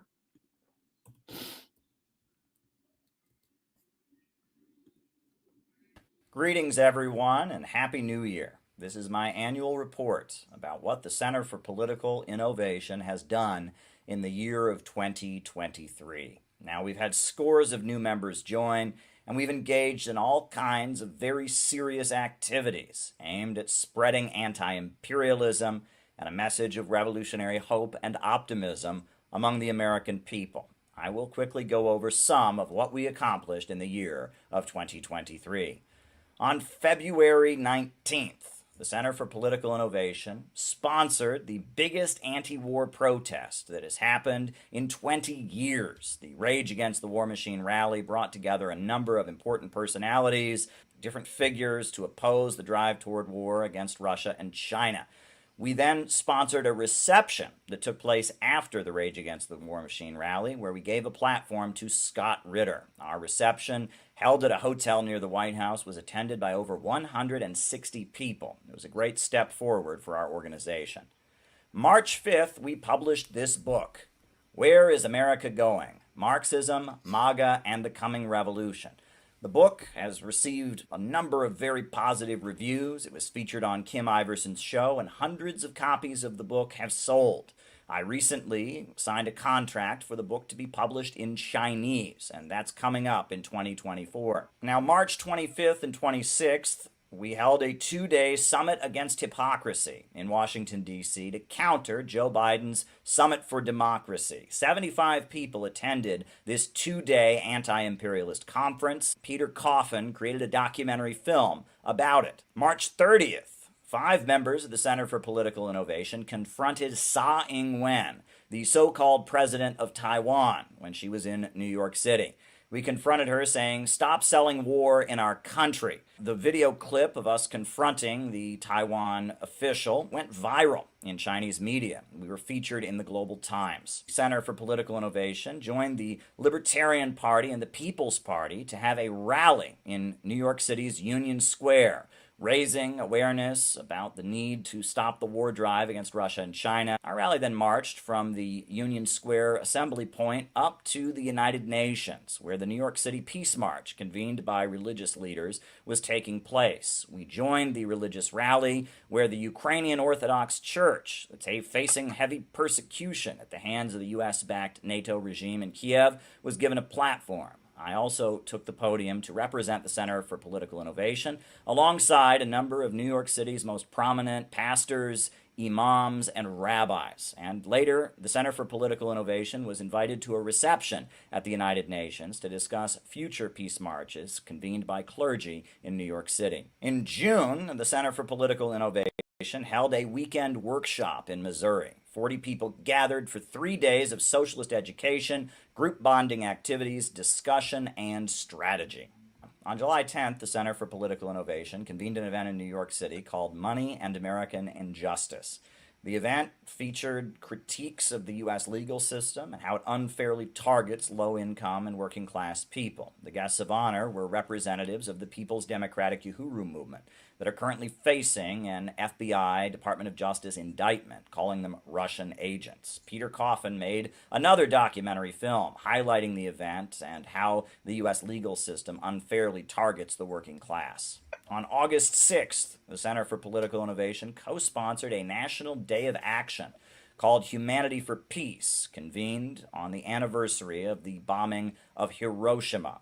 In Portland, Oregon, and in Chicago, we organized the rallies, and in New York City, we brought a very large contingent to join the rally, along with a number of other organizations. On August 27th, the Center for Political Innovation published this book, Letter to Bob Avakian, critiquing a prominent U.S. communist leader for his failure to stand with Russia and China, and exposing his ties to French intelligence and how he was used by the FBI to intimidate Jimmy Carter and harass Deng Xiaoping. On September 15th, the United Auto Workers called a strike for better wages and conditions. Among those striking was a CPI member named Tom Michalak, who stood on the picket line with his union brothers and sisters, presenting an optimistic anti-imperialist message of city builder socialism amid this important labor upsurge.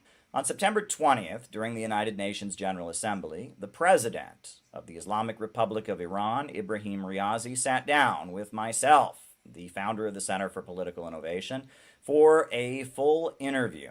Now, the interview was broadcast over RT News, translated into many languages, and viewed by millions of people all across the world. In October, as Gaza faced a brutal bombardment at the hands of Israel, CPI members joined pro-Palestine rallies across the country, standing in solidarity with the Palestinians and arguing that the continued support for Israel and its crimes goes against the interests of the American working class. On October 25th, the Center for Political Innovation was formally selected by the Russian Foreign Ministry's Youth Office to lead the American delegation to the World Youth Festival taking place in March of 2024 in Sochi, Russia.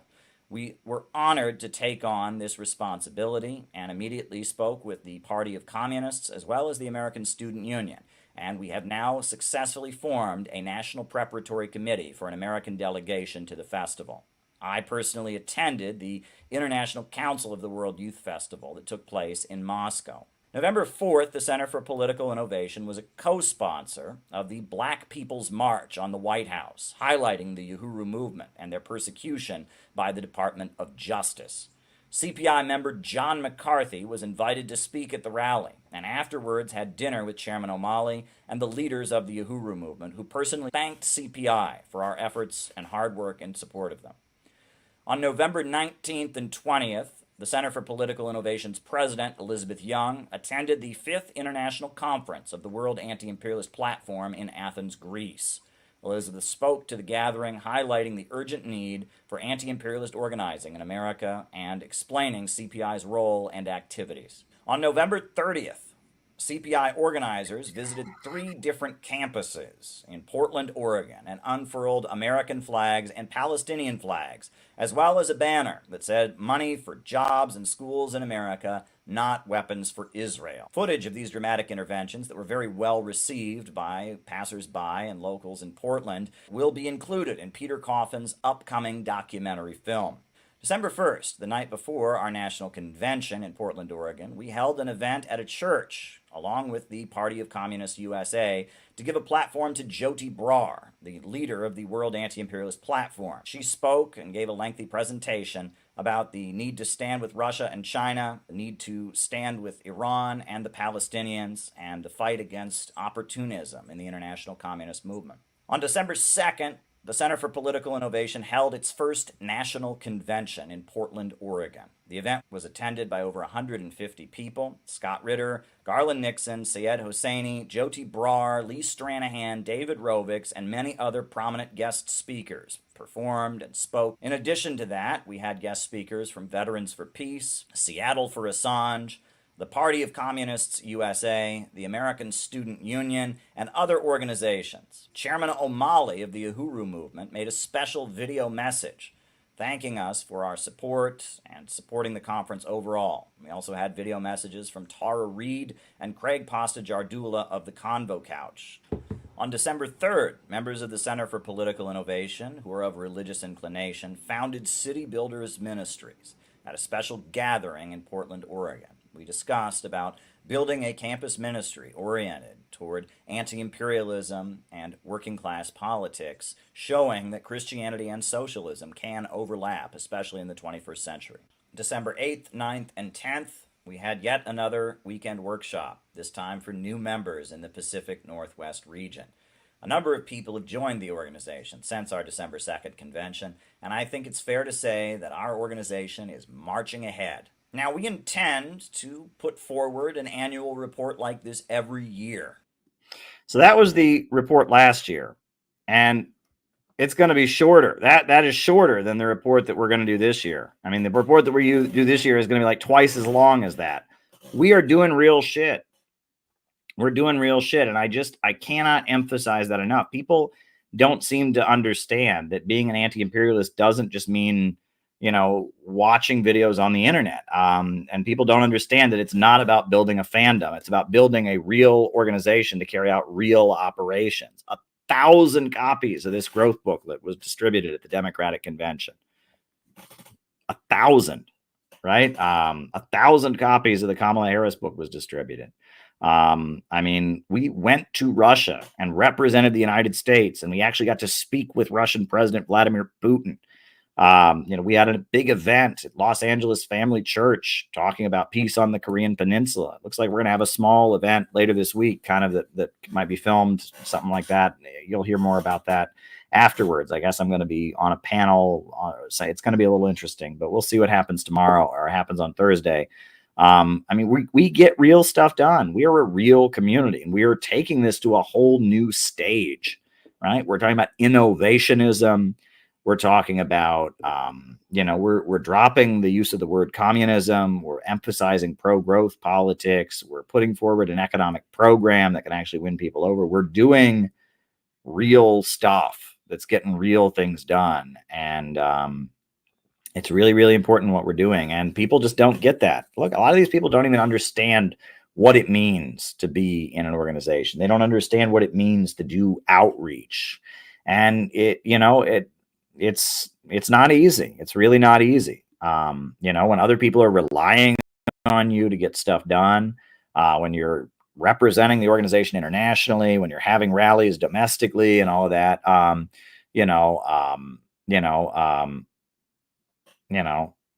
We do a lot. Right?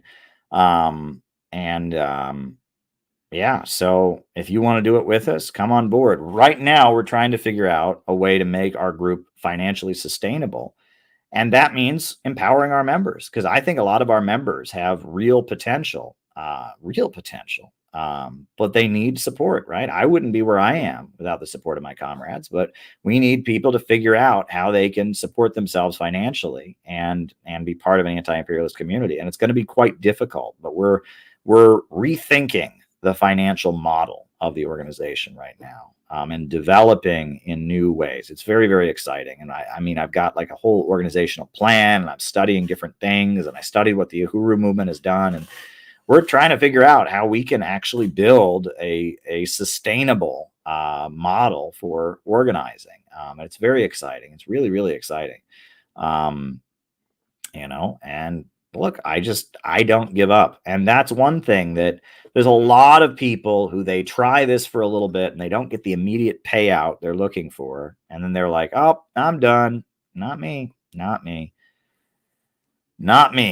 Right? I am in this for real. And it is a long, hard journey. It's not easy. I'm tired. I was on a flight early this morning, right? I was up this morning and I got on a plane and I came here. I'm bummed about Sputnik. I'll be honest with you. I'm hurt by what happened to Sputnik. Sputnik is like my home, right? Like I said, never got paid a cent by Sputnik, but I would go on and talk with Garland and Wilmer. I would talk with the Fault Lines folks, and I would talk with, I'm hurt by what happened to Sputnik. I'll just be honest with you all. I'm not going to break down and start crying, and I'm certainly not going to give up, because I don't give up. You all know that.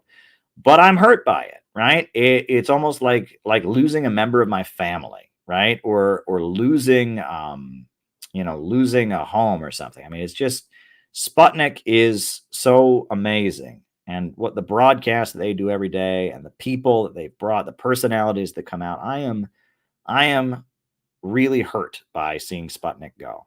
And it's going to embolden me to keep doing the work that I'm doing. It's only going to make me dig my heels in more. And you're going to see me now. I'm not doing Sputnik interviews every day or every other day. So now I'm going to be doing interviews on here. I'm going to be streaming for you all. I'm going to be reading books out loud to you all, and I am going to be on here. That is my goal. In the next 2 months, while we're figuring everything out, the election and all of that, I am going to be with you all constantly.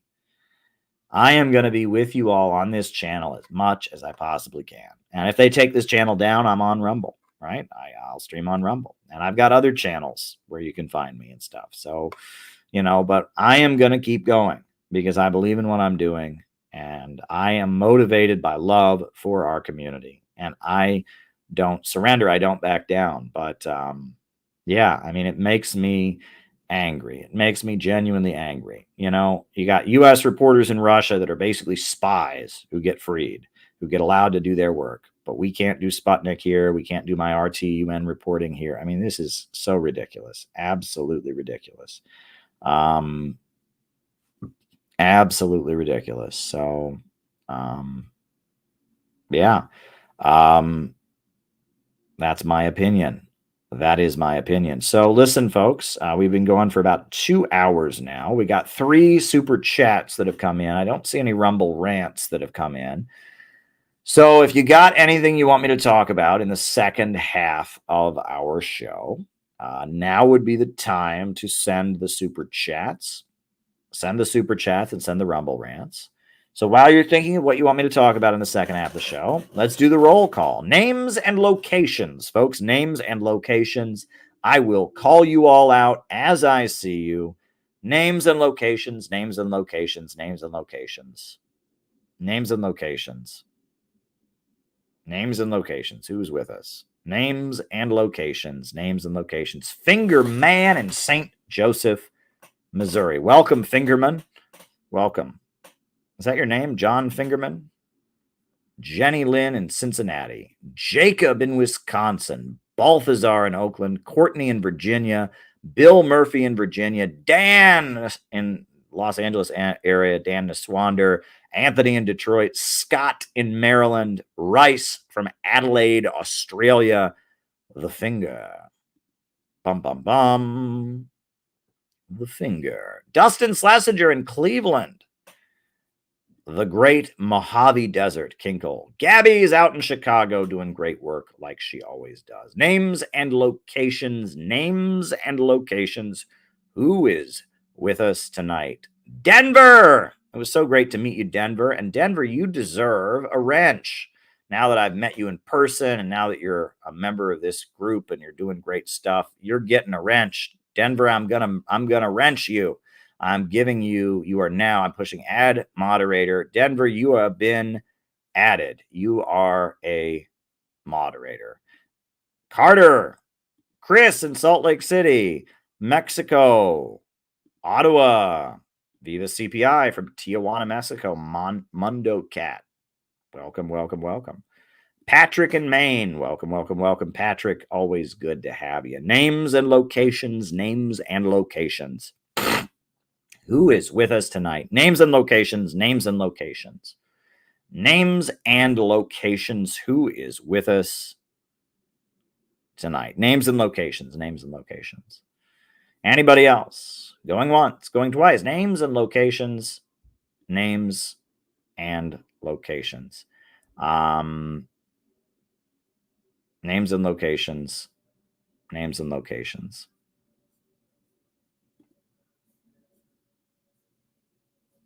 Good evening, comrades. Just rehabbing in Syracuse, New York. Gavin out in Illinois. Gavin's always fun. Gavin gave a great opening prayer at our event. And it was good to see his dad, Paul. That was pretty cool. His dad, Paul, was there. Got to talk to Paul. Got to talk to Gavin. Always fun to talk to Gavin. Gavin always has great insights during the discussions and stuff. I think we startled Gavin a little bit with the confetti cannons. I do apologize for that, Gavin, if you got a little startled. The confetti cannons. That I want to see the video of that when the confetti cannons went off. That was it was great when it happened, but I want to see how it looked, honestly. The confetti cannons, and our team was so awesome. I thought I was going to get stuck cleaning it up, but everyone pitched in and we cleaned up the confetti afterwards. Wait until you see it. The confetti was pretty cool. So was the music. So was everything about the event. I mean, everything we do is just amazing. Watch out for those confetti cannons. Yes, sir. Yes, sirree, Bob. Watch out for them. But they're fun. Confetti cannons are fun, right? You got to have fun, right? You got to have fun. I've been to so many events where it's just someone up there reading a speech with an angry look on their face. We don't do that with CPI. We always have a musician. Always. This time the musician was Gabby's brother. Great guy. Always have a musician. Always have fun stuff. Yeah, good stuff. Moonlight Beach, Scott S. Very, very good. Glitter is a nightmare to clean up, but people stepped up. That's the kind of community we have. Everybody helps out. And the food was great, too. I must say the taco bar was excellent. It was excellent. The taco bar we had for dinner was great. I wasn't so impressed with the pasta. I'll be honest. Wasn't so impressed with the pasta, but the taco bar was phenomenal. I really did like the taco bar. Oh, are your messages going through? Ryan in Kansas City. I see this one. So this one went through. Gabby's brother was cool. Yes, he was. Yes, he was. Wow, I love Moonlight Beach. Me too. Me too. Very good. So folks, I love Aaron Copland. I really do. Aaron Copland was an American composer from the 1930s to the 1950s. He was a Communist Party member, and he was gay. And what's ironic is he wrote a lot of cowboy music, music that's associated with cowboy movies, because that was the Communist Party line. They had the position that they wanted to make very American music. And so because of that, they wanted to make very American music. The Billy the Kid suite and the Hoedown and, music that you hear in cowboy movies was often written by Aaron Copland. And it's ironic. This guy was a gay communist, but he wrote music that people now see in, in cowboy movies. It's like that American music that you hear. So I want to put on Aaron Copland, a performance of Aaron Copland's I Bought Me a Cat, right? So he did this one of my favorite pieces by Aaron Copland is he did old American songs, and he just picked like 10 songs that are like popular folk songs from American history, and he wrote orchestral music for them, and then he had like the orchestra in the background, and he had a tenor sing it, and it was popular songs, like working class songs, all of which kind of have a subtle like socialistic value, but not over the top, like Bought Me a Cat. I don't find there's not much socialism in Bought Me a Cat, right? And he uses these American songs to kind of subtly push forward like the beauty. It's like this piece he wrote, 10, it's called Old American Songs. It's 10 American folk songs.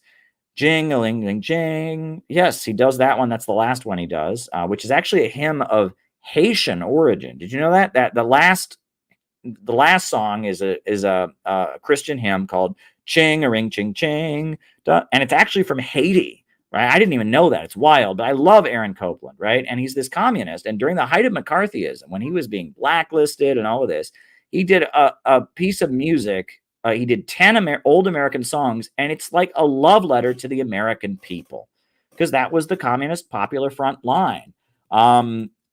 He did these 10 songs, and my wife and I, we actually went to see them performed at a church in New York City. They had a tenor, the Society for Classical Culture had a performance of it, and I was moved to tears by it. And he did Simple Gifts.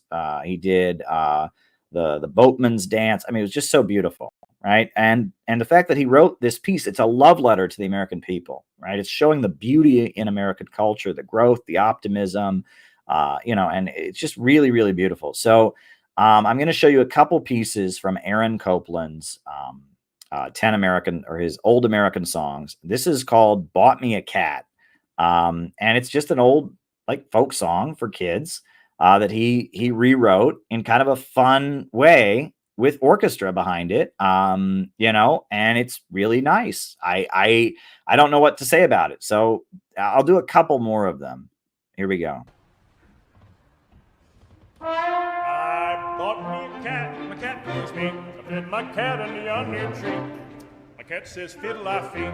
I bought me a duck, my duck pleased me. I fed my duck on the onion tree. My duck says queen, queen. My cat says fiddle I feed. I bought me a goose, my goose pleased me. I fed my goose on the onion tree. My goose says quaw, quaw. My duck says queen, queen. My cat says fiddle I feed. I bought me a hen, my hen pleased me. I fed my hen on the under tree. My hen says shimmy, shimmy, shimmy, shimmy. My goose says quaw, quaw. My duck says quack, quack. My cat says fiddle I feed. I bought me a pig, my pig pleased me. I fed my pig on the under tree. My pig says griffy, griffy. My hen says shimmy, shimmy, shimmy, shimmy. My goose says quaw, quaw. My duck says quack, quack. My cat says fiddle I feed. I bought me a cow, my cow pleased me. I fed my cow in the under tree. My cow says bow, bow. My pig says griffy, griffy. My hen says shimmy, shack, shimmy, shack. My goose says quaw, quaw. My duck says quack, quack. My cat says fiddle I feed. I bought me a horse, my horse pleased me.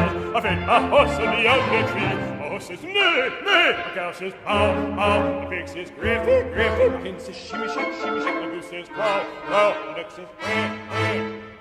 My cat says fiddle I feed. I bought me a wife, my wife pleased me. I fed my wife on the yonder tree. My wife says, Lucas, Lucas! My horse says, neigh, neigh. My cat says, bow, bow. My pig says, griffy, griffy. My hen says, shimmy, shimmy. My goose says, bow, bow. My duck says, quack, quack. So since Kinkle mentioned the Ching-a-ring song, we'll put that on next. I want to do a couple more of Aaron Copland's old American songs. Here we go. This is Ching-a-ring Ching.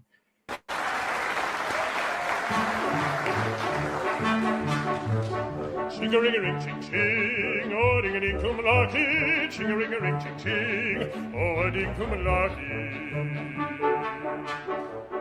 Brothers, gather round, listen to this story about the promised land and the promised glory.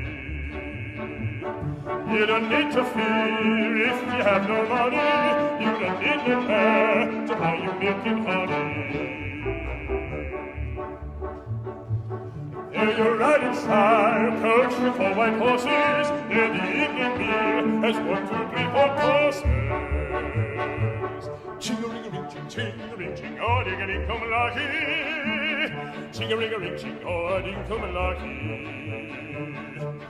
Lights me on the pan, silver harp and fiddle, waltz and jig and prance, catch them in the middle.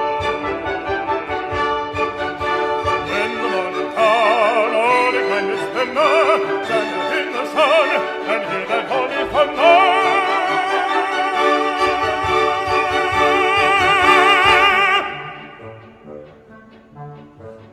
Brothers, hear me out, the promised lands are coming. Dance and sing and shout, I hear them harps are strumming.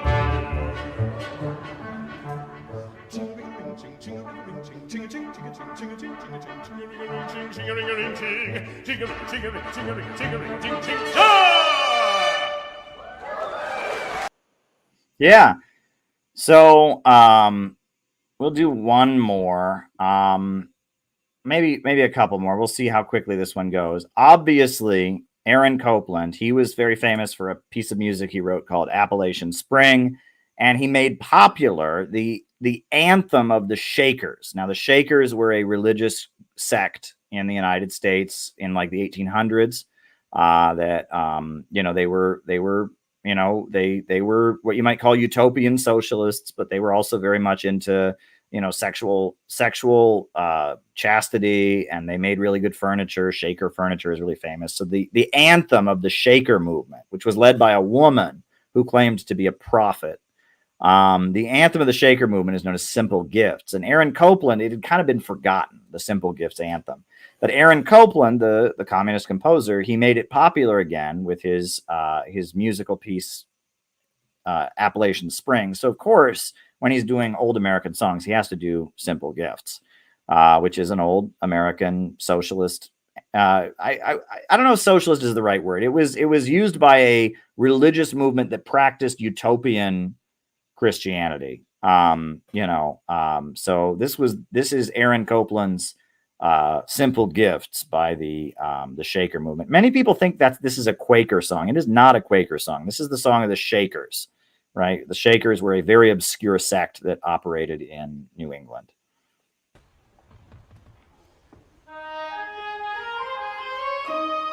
Tis the gift to be simple, tis the gift to be free, tis the gift to come down where you ought to be. And when you find yourself in the place just right, 'twill be in the valley of love and delight. When through simplicity is gained, to bow and to bend we shan't be ashamed. To turn will be a delight, till by turning we come round right.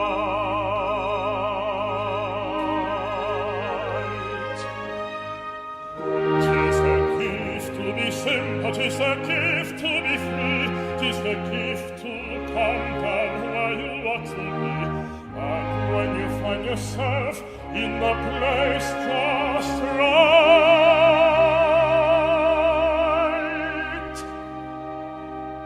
'twill be in the valley of love and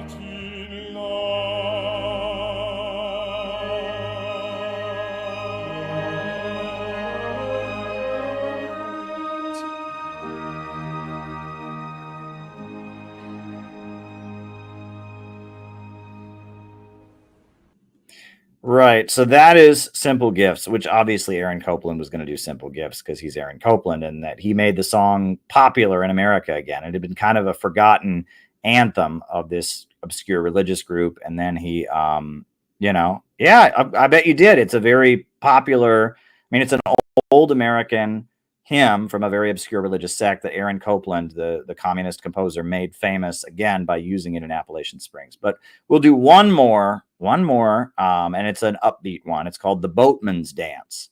And this song is actually from Ohio, my home state.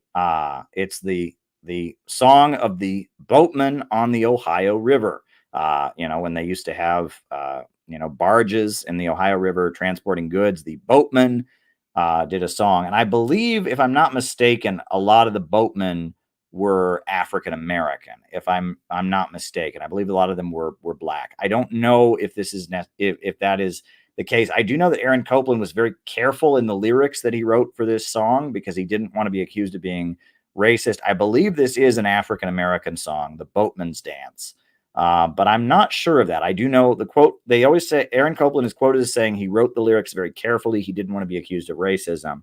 But I think a lot of the boatmen were white. I think a lot of white guys were working on the barges of the Ohio River also. But I don't know. This is The Boatman's Dance.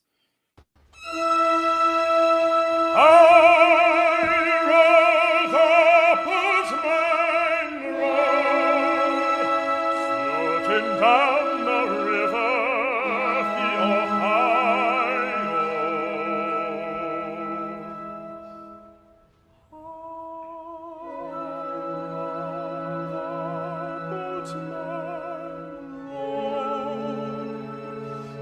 Floating down the river, the Ohio.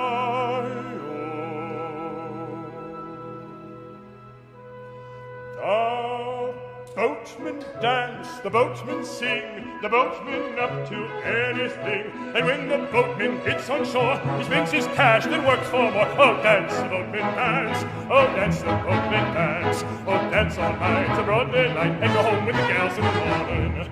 I row the boatman row, floating down the river, the Ohio. I went on board the other day to see what the boatmen had to say. There I let my passion loose, and they crammed me in the calaboose. Oh, dance, the boatmen dance. Oh, dance, the boatmen dance. Oh, dance all night to broad daylight, and go home with the girls in the morning. I row the boatman row, floating down the river, the Ohio. The boatman is a thrifty man. There's none can do as a boatman can. I never seen a pretty girl in my life, but that she was a boatman's wife. Oh, dance, the boatman dance. Oh, dance, the boatman dance. Oh, dance all night to broad daylight, and go home with the girls in the morning.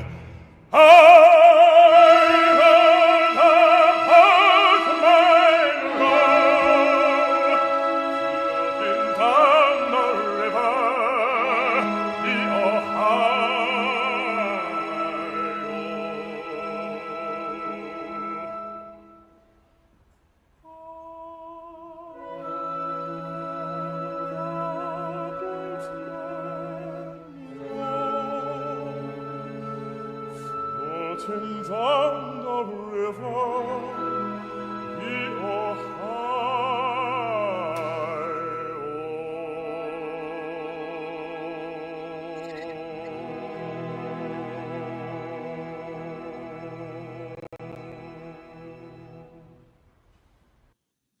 Yeah.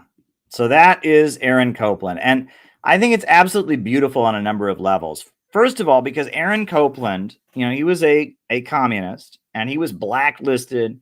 He was facing all this persecution. 1953, when he composed this, was not a good time to be a communist in America.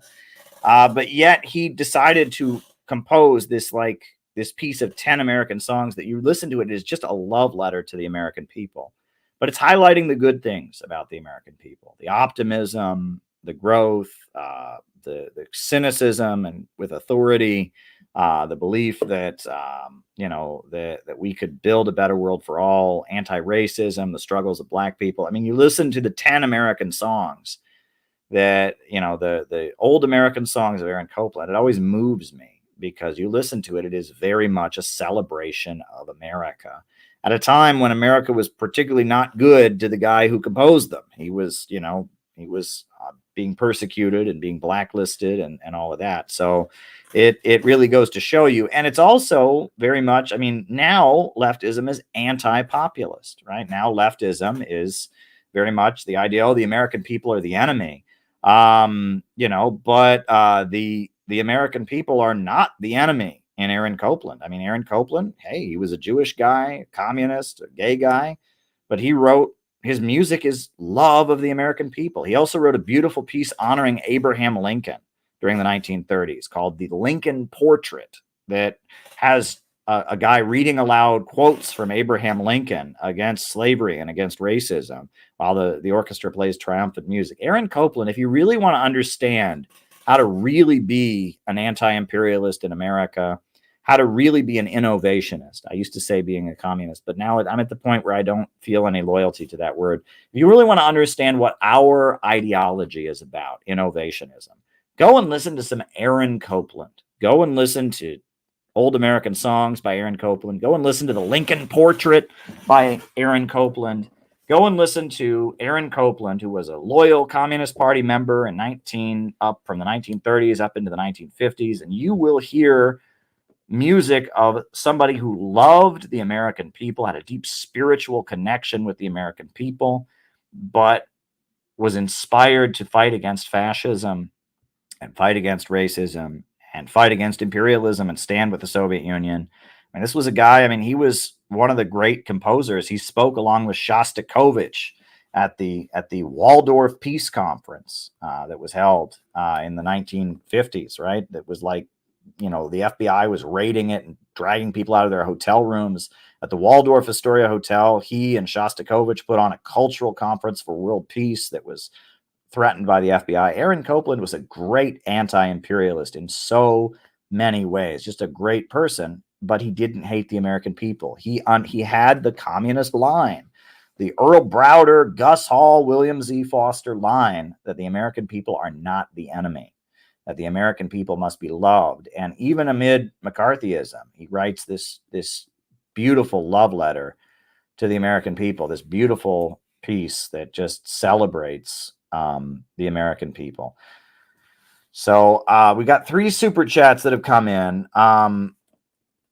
I think I have to put on the most famous Aaron Copland piece for you all. I think I have to do that, because if I don't, you all won't know Aaron Copland, right? And I have to put on Aaron Copland's most famous piece, and I have to find a version of it that I can get away with playing that won't, you know, hit me with I won't have issues on the channel. So I will find, everybody knows Aaron Copland because in every cowboy movie ever, they play this piece by Aaron Copland. It's called Hoedown, which is funny because it doesn't sound like a hoedown to me. A hoedown is like a country music dance. I listen to this. It does not sound like a hoedown to me. I don't know why they call it that, right? It sounds like a bunch of cowboys being cowboys. It doesn't sound like a hoedown to me. It sounds like, you know, every Western movie I've ever seen plays this. I think it's in Feifel Goes West, the kids movie, the Western about the mouse, and it's in, I mean, it's every Western cowboy movie you've ever seen, except for maybe like Blazing Saddles, right? Which is not really a cowboy movie. It's a satire with Mel Brooks. They play this piece. This is actually Aaron Copland conducting Hoedown, which is a very short piece. It's only 3 minutes, and it is, you know, classical style music, and it is you have.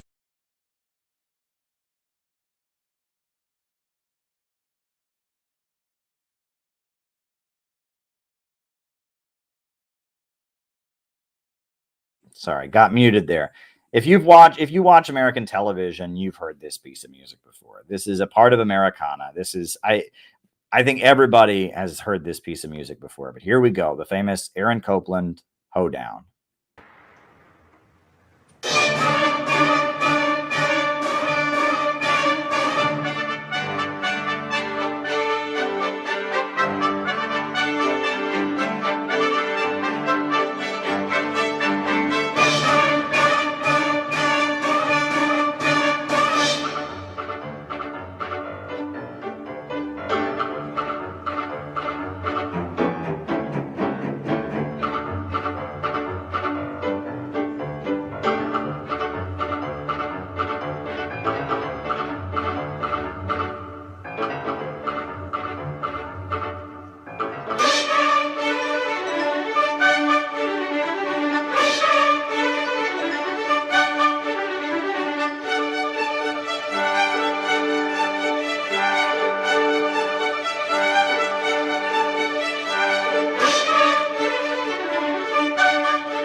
Yeah.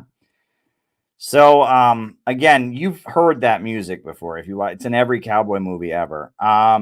You know, and so yeah, amazing. Aaron Copland, again, you know, older, Jewish, homosexual, communist, but he loved the American people, and he understood. He had that popular front line, the Stalin line. He was a Stalinist, and he had the Stalin position that to be a communist, to be an anti-imperialist in America means you love America. It means you're the real patriot. It means you love the American people with all your heart and soul. It means we will move the capital of America to Chicago rather than New York City or Washington, D.C. I mean, it's, you know, I mean, I think of all of my political development and all the confusion and, you know, studying William Z. Foster and listening to the music of Aaron Copland and all of that. Like, there's a way to want socialism and oppose this brutal economic system of imperialism, but not hate the American people and not be motivated by a desire for vengeance or a feeling of alienation. There's a way to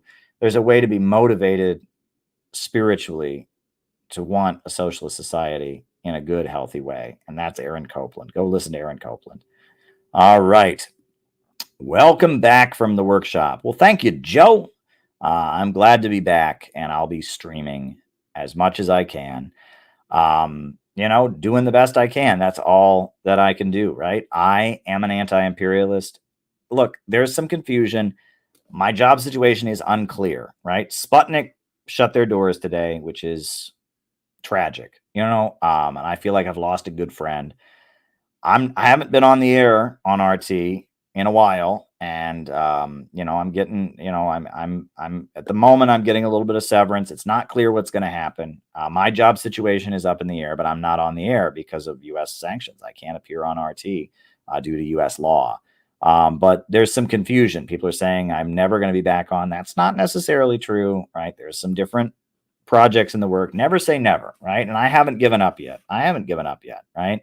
I'm holding on to my New York City apartment as long as I can. I'm telling you that much. And you know, there's different ideas in the works. Never say never, never give up. I am proud of the work I do at RT, and my bosses at RT, I got to tell you, are the best bosses I've ever worked for. They're good folks, and I'm holding on. I'm holding on, right? Because we're on a mission. So yes. So there we go. Just wanted to be clear on that. I saw some confusion in the chat. Want to be very clear, right? So then Kinkle asks me, have you considered Give, Send, Go?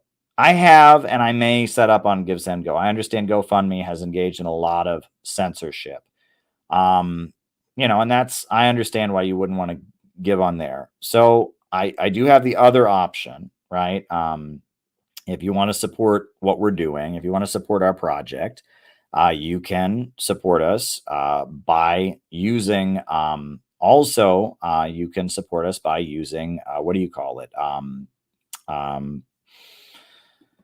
By using Zelle. You can Zelle me to Caleb Maupin at Gmail on Zelle. Right. That's a way you can support the project that we're doing. Caleb Maupin at Gmail. And then there's also a way that you can support me. You can also Cash App to Caleb Maupin 22. That's another way that you can support me. So there's other ways to support me. But what Kinky is referring to is our current CPI project that we are working on right now, just to be clear, is Peace MAGA, Operation Peace MAGA. And I will show you a different video of Operation Peace MAGA, a different one, because, you know, I've been showing you the same one, but I'm not going to show the same one twice. So I guess I'll show this one, and I'll put the reminder. Out here to say that this was a great moment. When the President of the United States met with the President of People's Korea and the possibility of peace on the Korean Peninsula was open, that was absolutely tremendous. That was a great moment. And I'm here to let you all know a few things I bet you didn't know. Number one, there's a railroad all the way down from the tip of South Korea that goes up into North Korea. And that railroad can connect with railroads in the Russian Far East. And those railroads connected to railroads in Western Europe. We could have a whole train line through the Russian Far East, a whole train line through North and South Korea, whole train line all the way over to Europe. That would mean millions of jobs. That would mean huge economic development. There's so much opportunity economically in peace. It says only peace will make America great again. It's a picture of Trump and Kim shaking hands. War makes money for bankers, war makes money for military contractors, but bridges and highways and power plants, they make money for working people. Let's build some hospitals, let's build some schools, let's bring the troops home from around the world and put them to work rebuilding this country, repaving our roads, building us some high schools. Yeah. So, yeah, I'll put on another clip.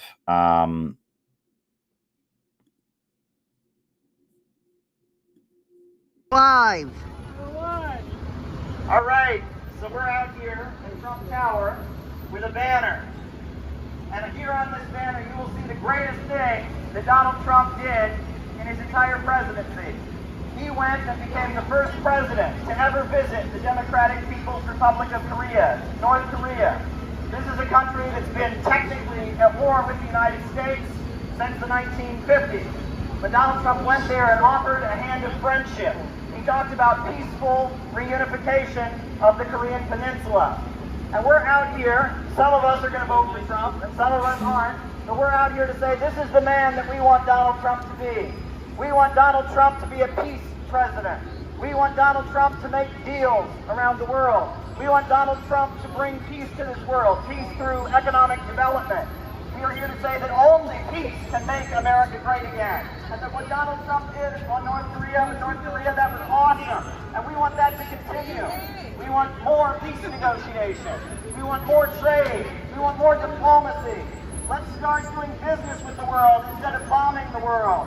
Let's start rebuild America, rebuild our country instead of bombing countries around the world. Let's do business, have some business deals with Russia, some business deals with China, some business deals with Cuba and Iran and Venezuela and all the countries the war makers are telling us to hate. Russia's not our enemy, China's not our enemy, North Korea is not our enemy. Our enemy is the war lobby. Our enemy is the military-industrial complex. And if we really love America, we should demand that they take all the money they spend on bombs and tanks and weapons and rebuild this country. America first means peace. America first means peace, spreading peace around the world, not spreading war around the world. We're here to say only peace can make America great again. We want Donald Trump to be a peace president. That's what we're out here to say. Put the American people and their jobs and their schools and their education first. Make peace with countries around the world. Repeat what he did in North Korea, in many, many different countries. In fact, continue what he did. Let's tear down the demilitarized zone. Let's make peace with the two Koreas. Imagine a unified Korea where those people that have been divided are once again living in peace with each other. We have the dream of one unified heavenly Korea. Donald Trump made it possible. He opened the door to peace with North Korea, and we think that is tremendous. Only peace can make America great again. And we are out here to say only peace can make America great again. This was a beautiful moment, and we hope he does this not just on the Korean Peninsula, but in many, many different countries around the world. Imagine peace between the Palestinians and the Israelis. Imagine peace in Ukraine. Imagine peace in South America and so many of the countries where the drug gangs and the narcos have created chaos. Only peace can make America great again. And economic development, building bridges, building highways, building towers. Economic development is the road to peace. Peace can only be created in trade and development and economic growth.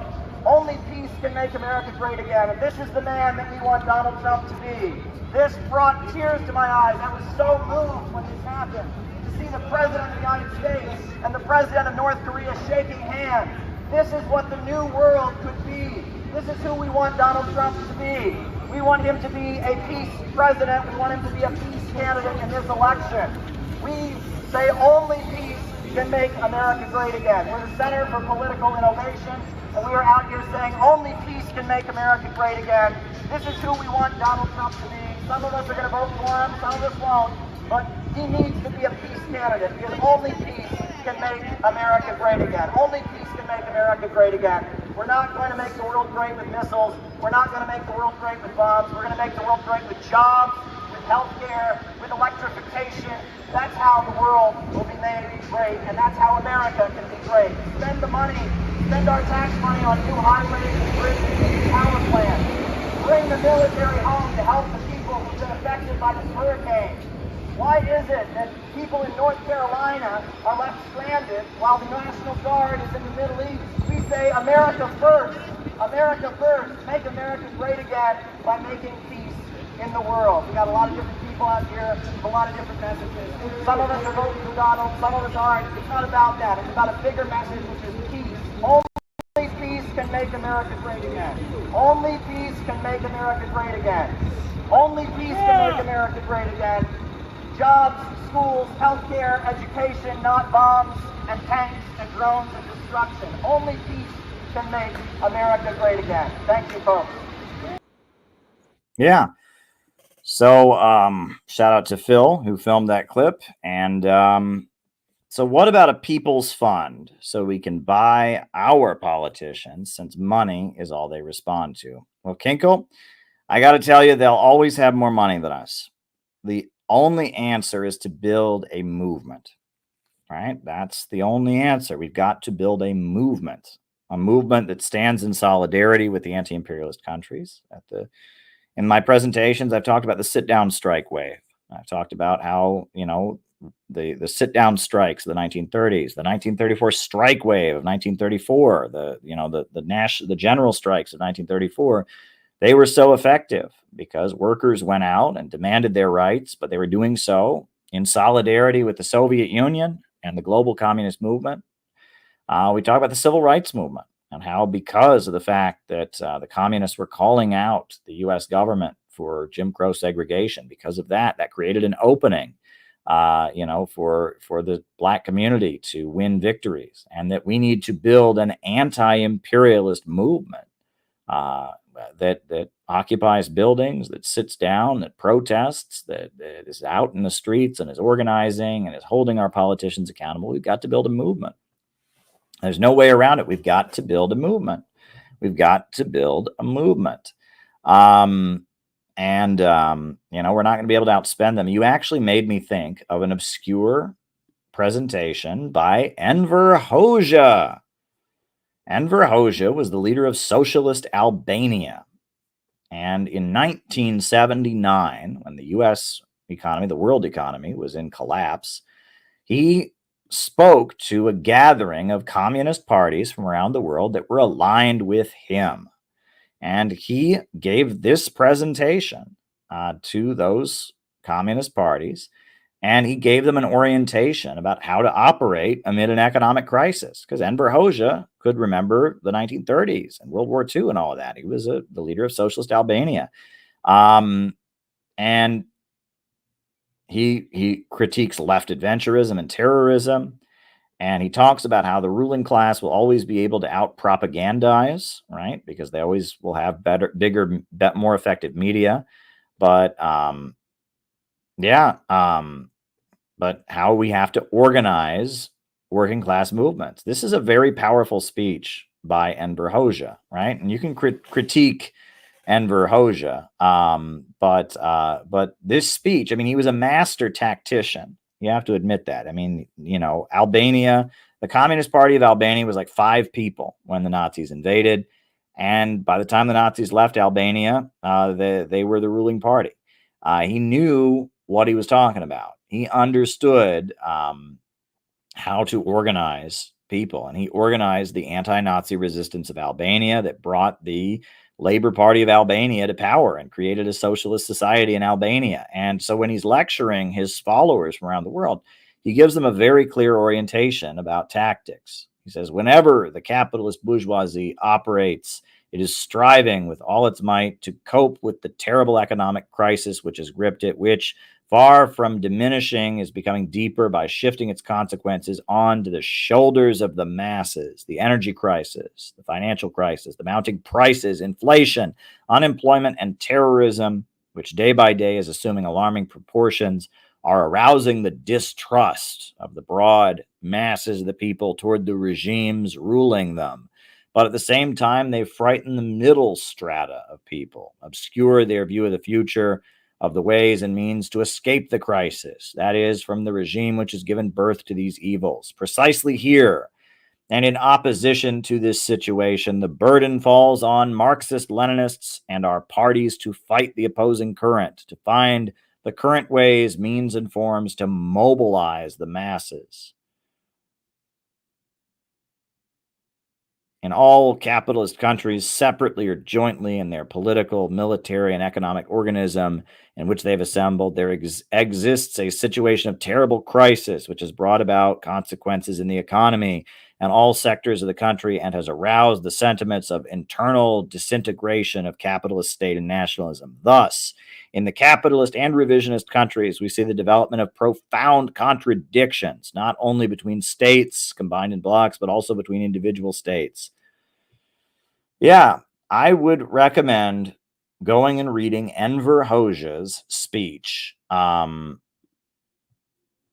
I'm doing it. We're doing it. That's a given. That's a given. But I'll get to you in a second. I would recommend going and reading Enver Hoxha's speech from 1979. It's very, very good. It's very, very good. If you want just kind of a basic of, basic communist tactics during an economic crisis. There you go. I recommend it. So there you go. That was my response. If you want to know how we can hold our politicians accountable, we've got to build a mass movement. And nobody knew how to build a mass movement better than old Enver Hoxha.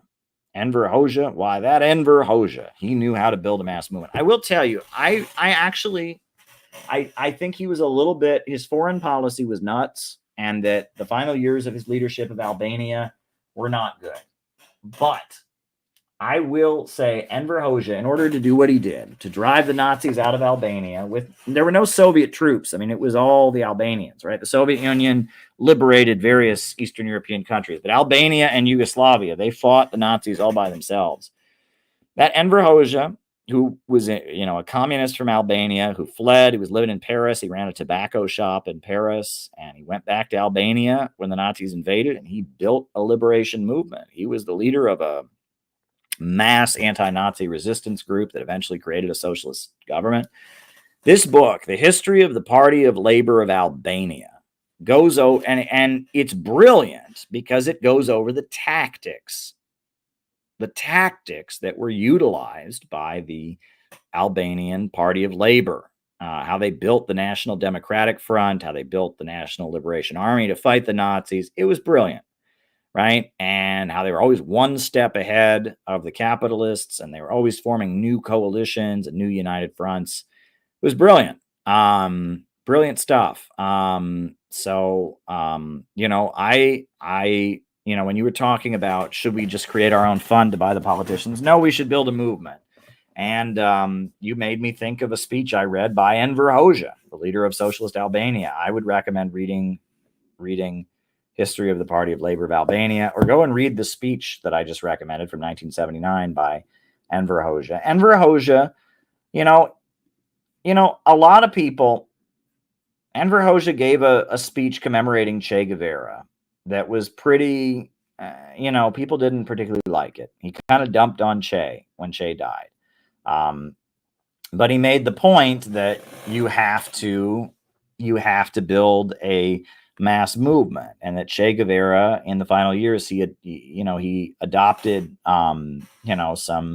his tactics of building guerrilla warfare were not effective, and he critiques Che Guevara, and it's not the best thing, but Enver Hoxha is an interesting leader, but he was a brilliant understanding of building mass tactics. He understood Stalin's mass organizing techniques, right? Enver Hoxha was the leader of Albania, and Stalin was a brilliant mass organizer. Stalin was the guy who built the Bolshevik Party and led the Soviet Union through the hardships of the Soviet Union. And Stalin knew how to organize people. And Enver Hoxha was Stalin's loyal student. And when Khrushchev condemned Stalin, Albania cut ties with the Soviet Union and tried to hold on to Stalin's line. So if you want to understand Stalin's methods of organizing, And you want to understand the orientation of how you mobilize during an economic crisis, I would recommend that that you study Enver Hoxha. All right, that's a little bit weird. I don't agree with Enver Hoxha. His foreign policy was particularly bad and stuff, but as a tactician, right, and an understander of Stalin's tactics of organizing workers' struggles, labor, progressive struggles during an economic crisis, Kinky, go and read Enver Hoxha. Go and read Enver Hoxha, and maybe we'll do a stream about it. I think that would be a neat stream if we talked about Enver Hoxha and and all of that. Oh, it's happening. It's happening. Yeah, that needs to happen like tonight. I need to do that tonight. It's another thing I need to do before I go to bed tonight. All righty. How do you feel about Donald Harris economic theories? I think Donald Harris is a great person. Honestly, I think he may have been just a great father. I think the mother scapegoated him. I don't know for sure, but I watched the speech that's been going around about the IMF and all that. Very good. He's a legit guy, and he denounced his daughter, right? No one should give Kamala any goddamn credit for what Donald has said, because Donald has denounced her. Remember? Donald said he disassociates his entire Jamaican family from Kamala, right? Kamala is estranged from him. So keep that in mind. I'm going to have to do that tonight if I can. I just need to get that going. Anything I can, I need to just get it going. You're right. You're right. And yeah, Peter made that great graphic, and we need to just do it. We need to just do it. All right. All right. All right, folks. Well, listen, I'll be back tomorrow. I think tomorrow morning. It sounds like I'm going to be on here tomorrow morning or early afternoon. I'm going to go on with Garland, and then we'll be streaming again. I'm just going to keep coming on here. I don't give up. I don't surrender, right? I don't back down. That's one thing you've learned about me. If I was going to back down or surrender, I would have done it by now. I don't give up. So there we go. Winners never quit, and quitters never win. Quitters never win, and winners never quit. I forget which one it is, but it's true though, right? I have learned you have to just keep plugging away. You have to keep plugging away, and that there are too many people that I know who they don't get the immediate payout that they want, and they just move on. Well, that's not me, right? I'll tell you, before I ever appeared on RT, just a quick bit of information. I went on RT for 5 years before I ever became an RT reporter. I was doing commentary and analysis and didn't get paid a cent. Went on there, gave my views. It wasn't for 5 years. I started working with Press TV, and then eventually I applied at RT and I got the job, and I've been there. It's been 8 years I've been working at RT. So yeah, there you go. I mean, it's like, you got to just keep plugging away. You just got to never back down. That is my approach. I do not surrender. And, I don't surrender. So hardships come, struggles come, but you got to never surrender and never back down. So dare to struggle, dare to win.